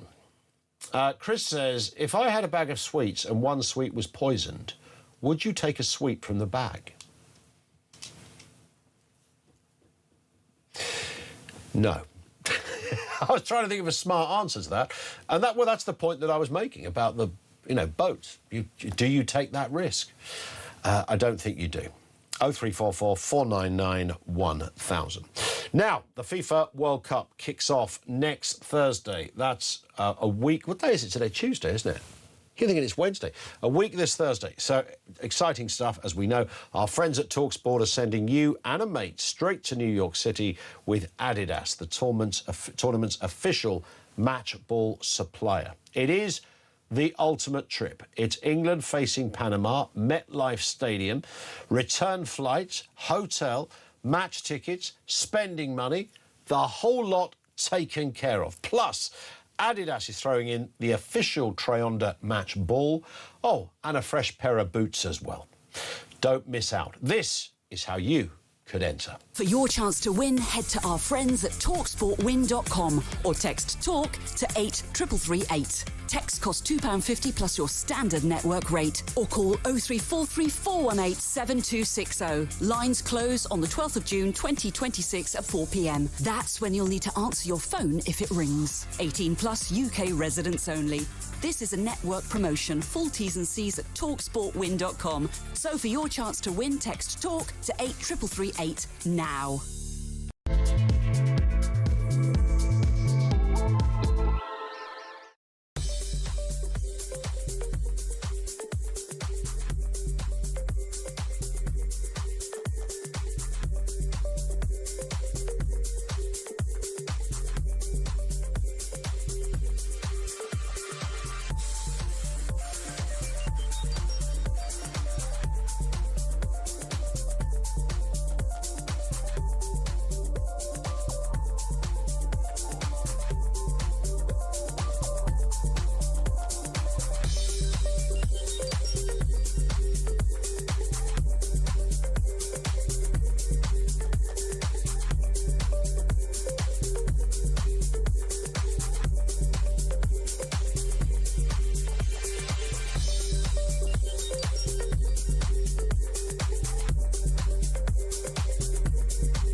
Nigel Farage, do all diversity training schemes need to be scrapped? The whole lot. The whole lot. This is where the poison starts. I had a lot of emails from serving and ex-police officers. One guy said, look, there's only one thing I fear as a police officer in terms of losing my job, and that is a member of the public making a complaint that I've acted in a racist way or not acted to intervene in a racist incident. If I miss a murder, if I miss a stabbing, well, that's too bad. But if I miss an accusation of racism, I will be suspended immediately.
Across the UK, on DAB+, on your smart speaker, on your smart TV, and on your side. This is Talk. This is Talk, 8 minutes to 4 o'clock. Natalie is in... Sarah is in Crawley. Sarah, what have you got for us? Hi. Well, it's about... great show, by the way. Sorry, Yep. I'm a bit nervous. Don't be nervous. It's about children not being able to access social media. It means to enable the rest of us to do it, we've got to have digital ID. Now, Starmer doesn't care about children. He's proved that with the grooming gangs. This is Starmer's way of getting digital ID in through the back door. That's all it is. It's Starmer's devious little plan, along with everything else that he does. What about the other countries that have, and I'm thinking Australia in particular, Sarah, that have, obviously started this social media ban for under 16s. I mean, they've done it without that accusation of digital ID. Yes, but they've got decent leaders. We've got somebody that's so underhand. I mean, you wouldn't trust him to run a bath. I don't think he's got any principles. He doesn't care about people. He's not doing it for the right reasons. If he was a trustworthy person, you might think, yes, that's a good idea. But he's just a devious so-and-so, and I wouldn't trust him. No, I get that, 100% with you. Do you think, though, I mean, bearing in mind this digital ID thing was they were talking about it before Starmer was elected. So I often wonder with these things, if, who was the last fella? Rishi Sunak. If Rishi had won the election in 2024, do you think we'd still be talking about digital ID? Because I think we would. I honestly don't know. Well, I certainly don't want it. I think there'd be a lot of uprising against it. I mean, I can understand generally why children shouldn't access social media. I can understand that. Yeah. But it's the way Starmer's going about it. He's so dogmatic in his approach, as though you will do this, you will do this. He's not decent in any way. And he it's doesn't also talk to us like human beings. Yeah, you know? if it was about, just protecting kids. I mean, this is not going to fully protect kids anyway, because... No, of course it's not. Kids get videos and things sent to them from all sorts of places. Of course, they'll find a way round it. I mean, they're far more internet savvy and computer savvy than I'll ever be. It took me ages to find you on YouTube. Did it really? Ages to find YouTube. But anyway, they'll find a way round it, so...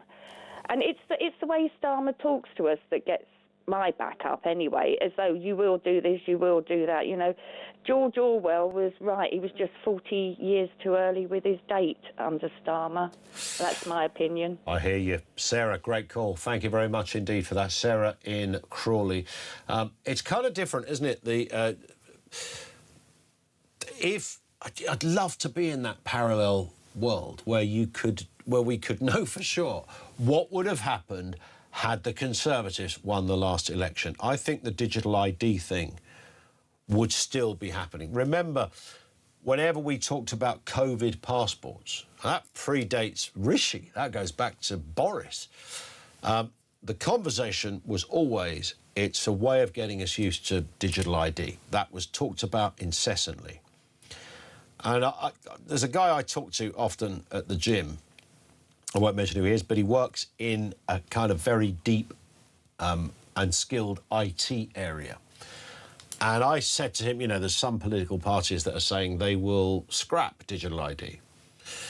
And he said, no, they won't.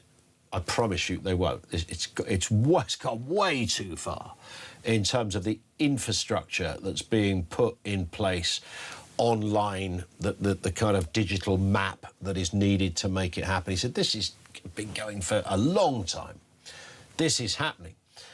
And it's not really, it's not even benefit of the doubt for Starmer, but surely if the digital ID thing is to be used for, as we are often told, nefarious reasons, then it would take more than just us to do it. It would have every country doing it. And some do it to a degree, but to the degree we always seem to do everything, don't we? You remember when Blair came into power and he opened up the borders and said, right, if you're in the EU, in you come.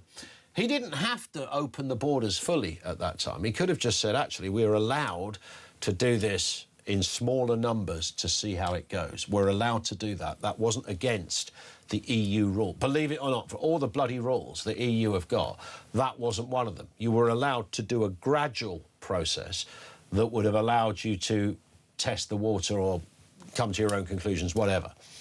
It may have eventually amounted to the same thing.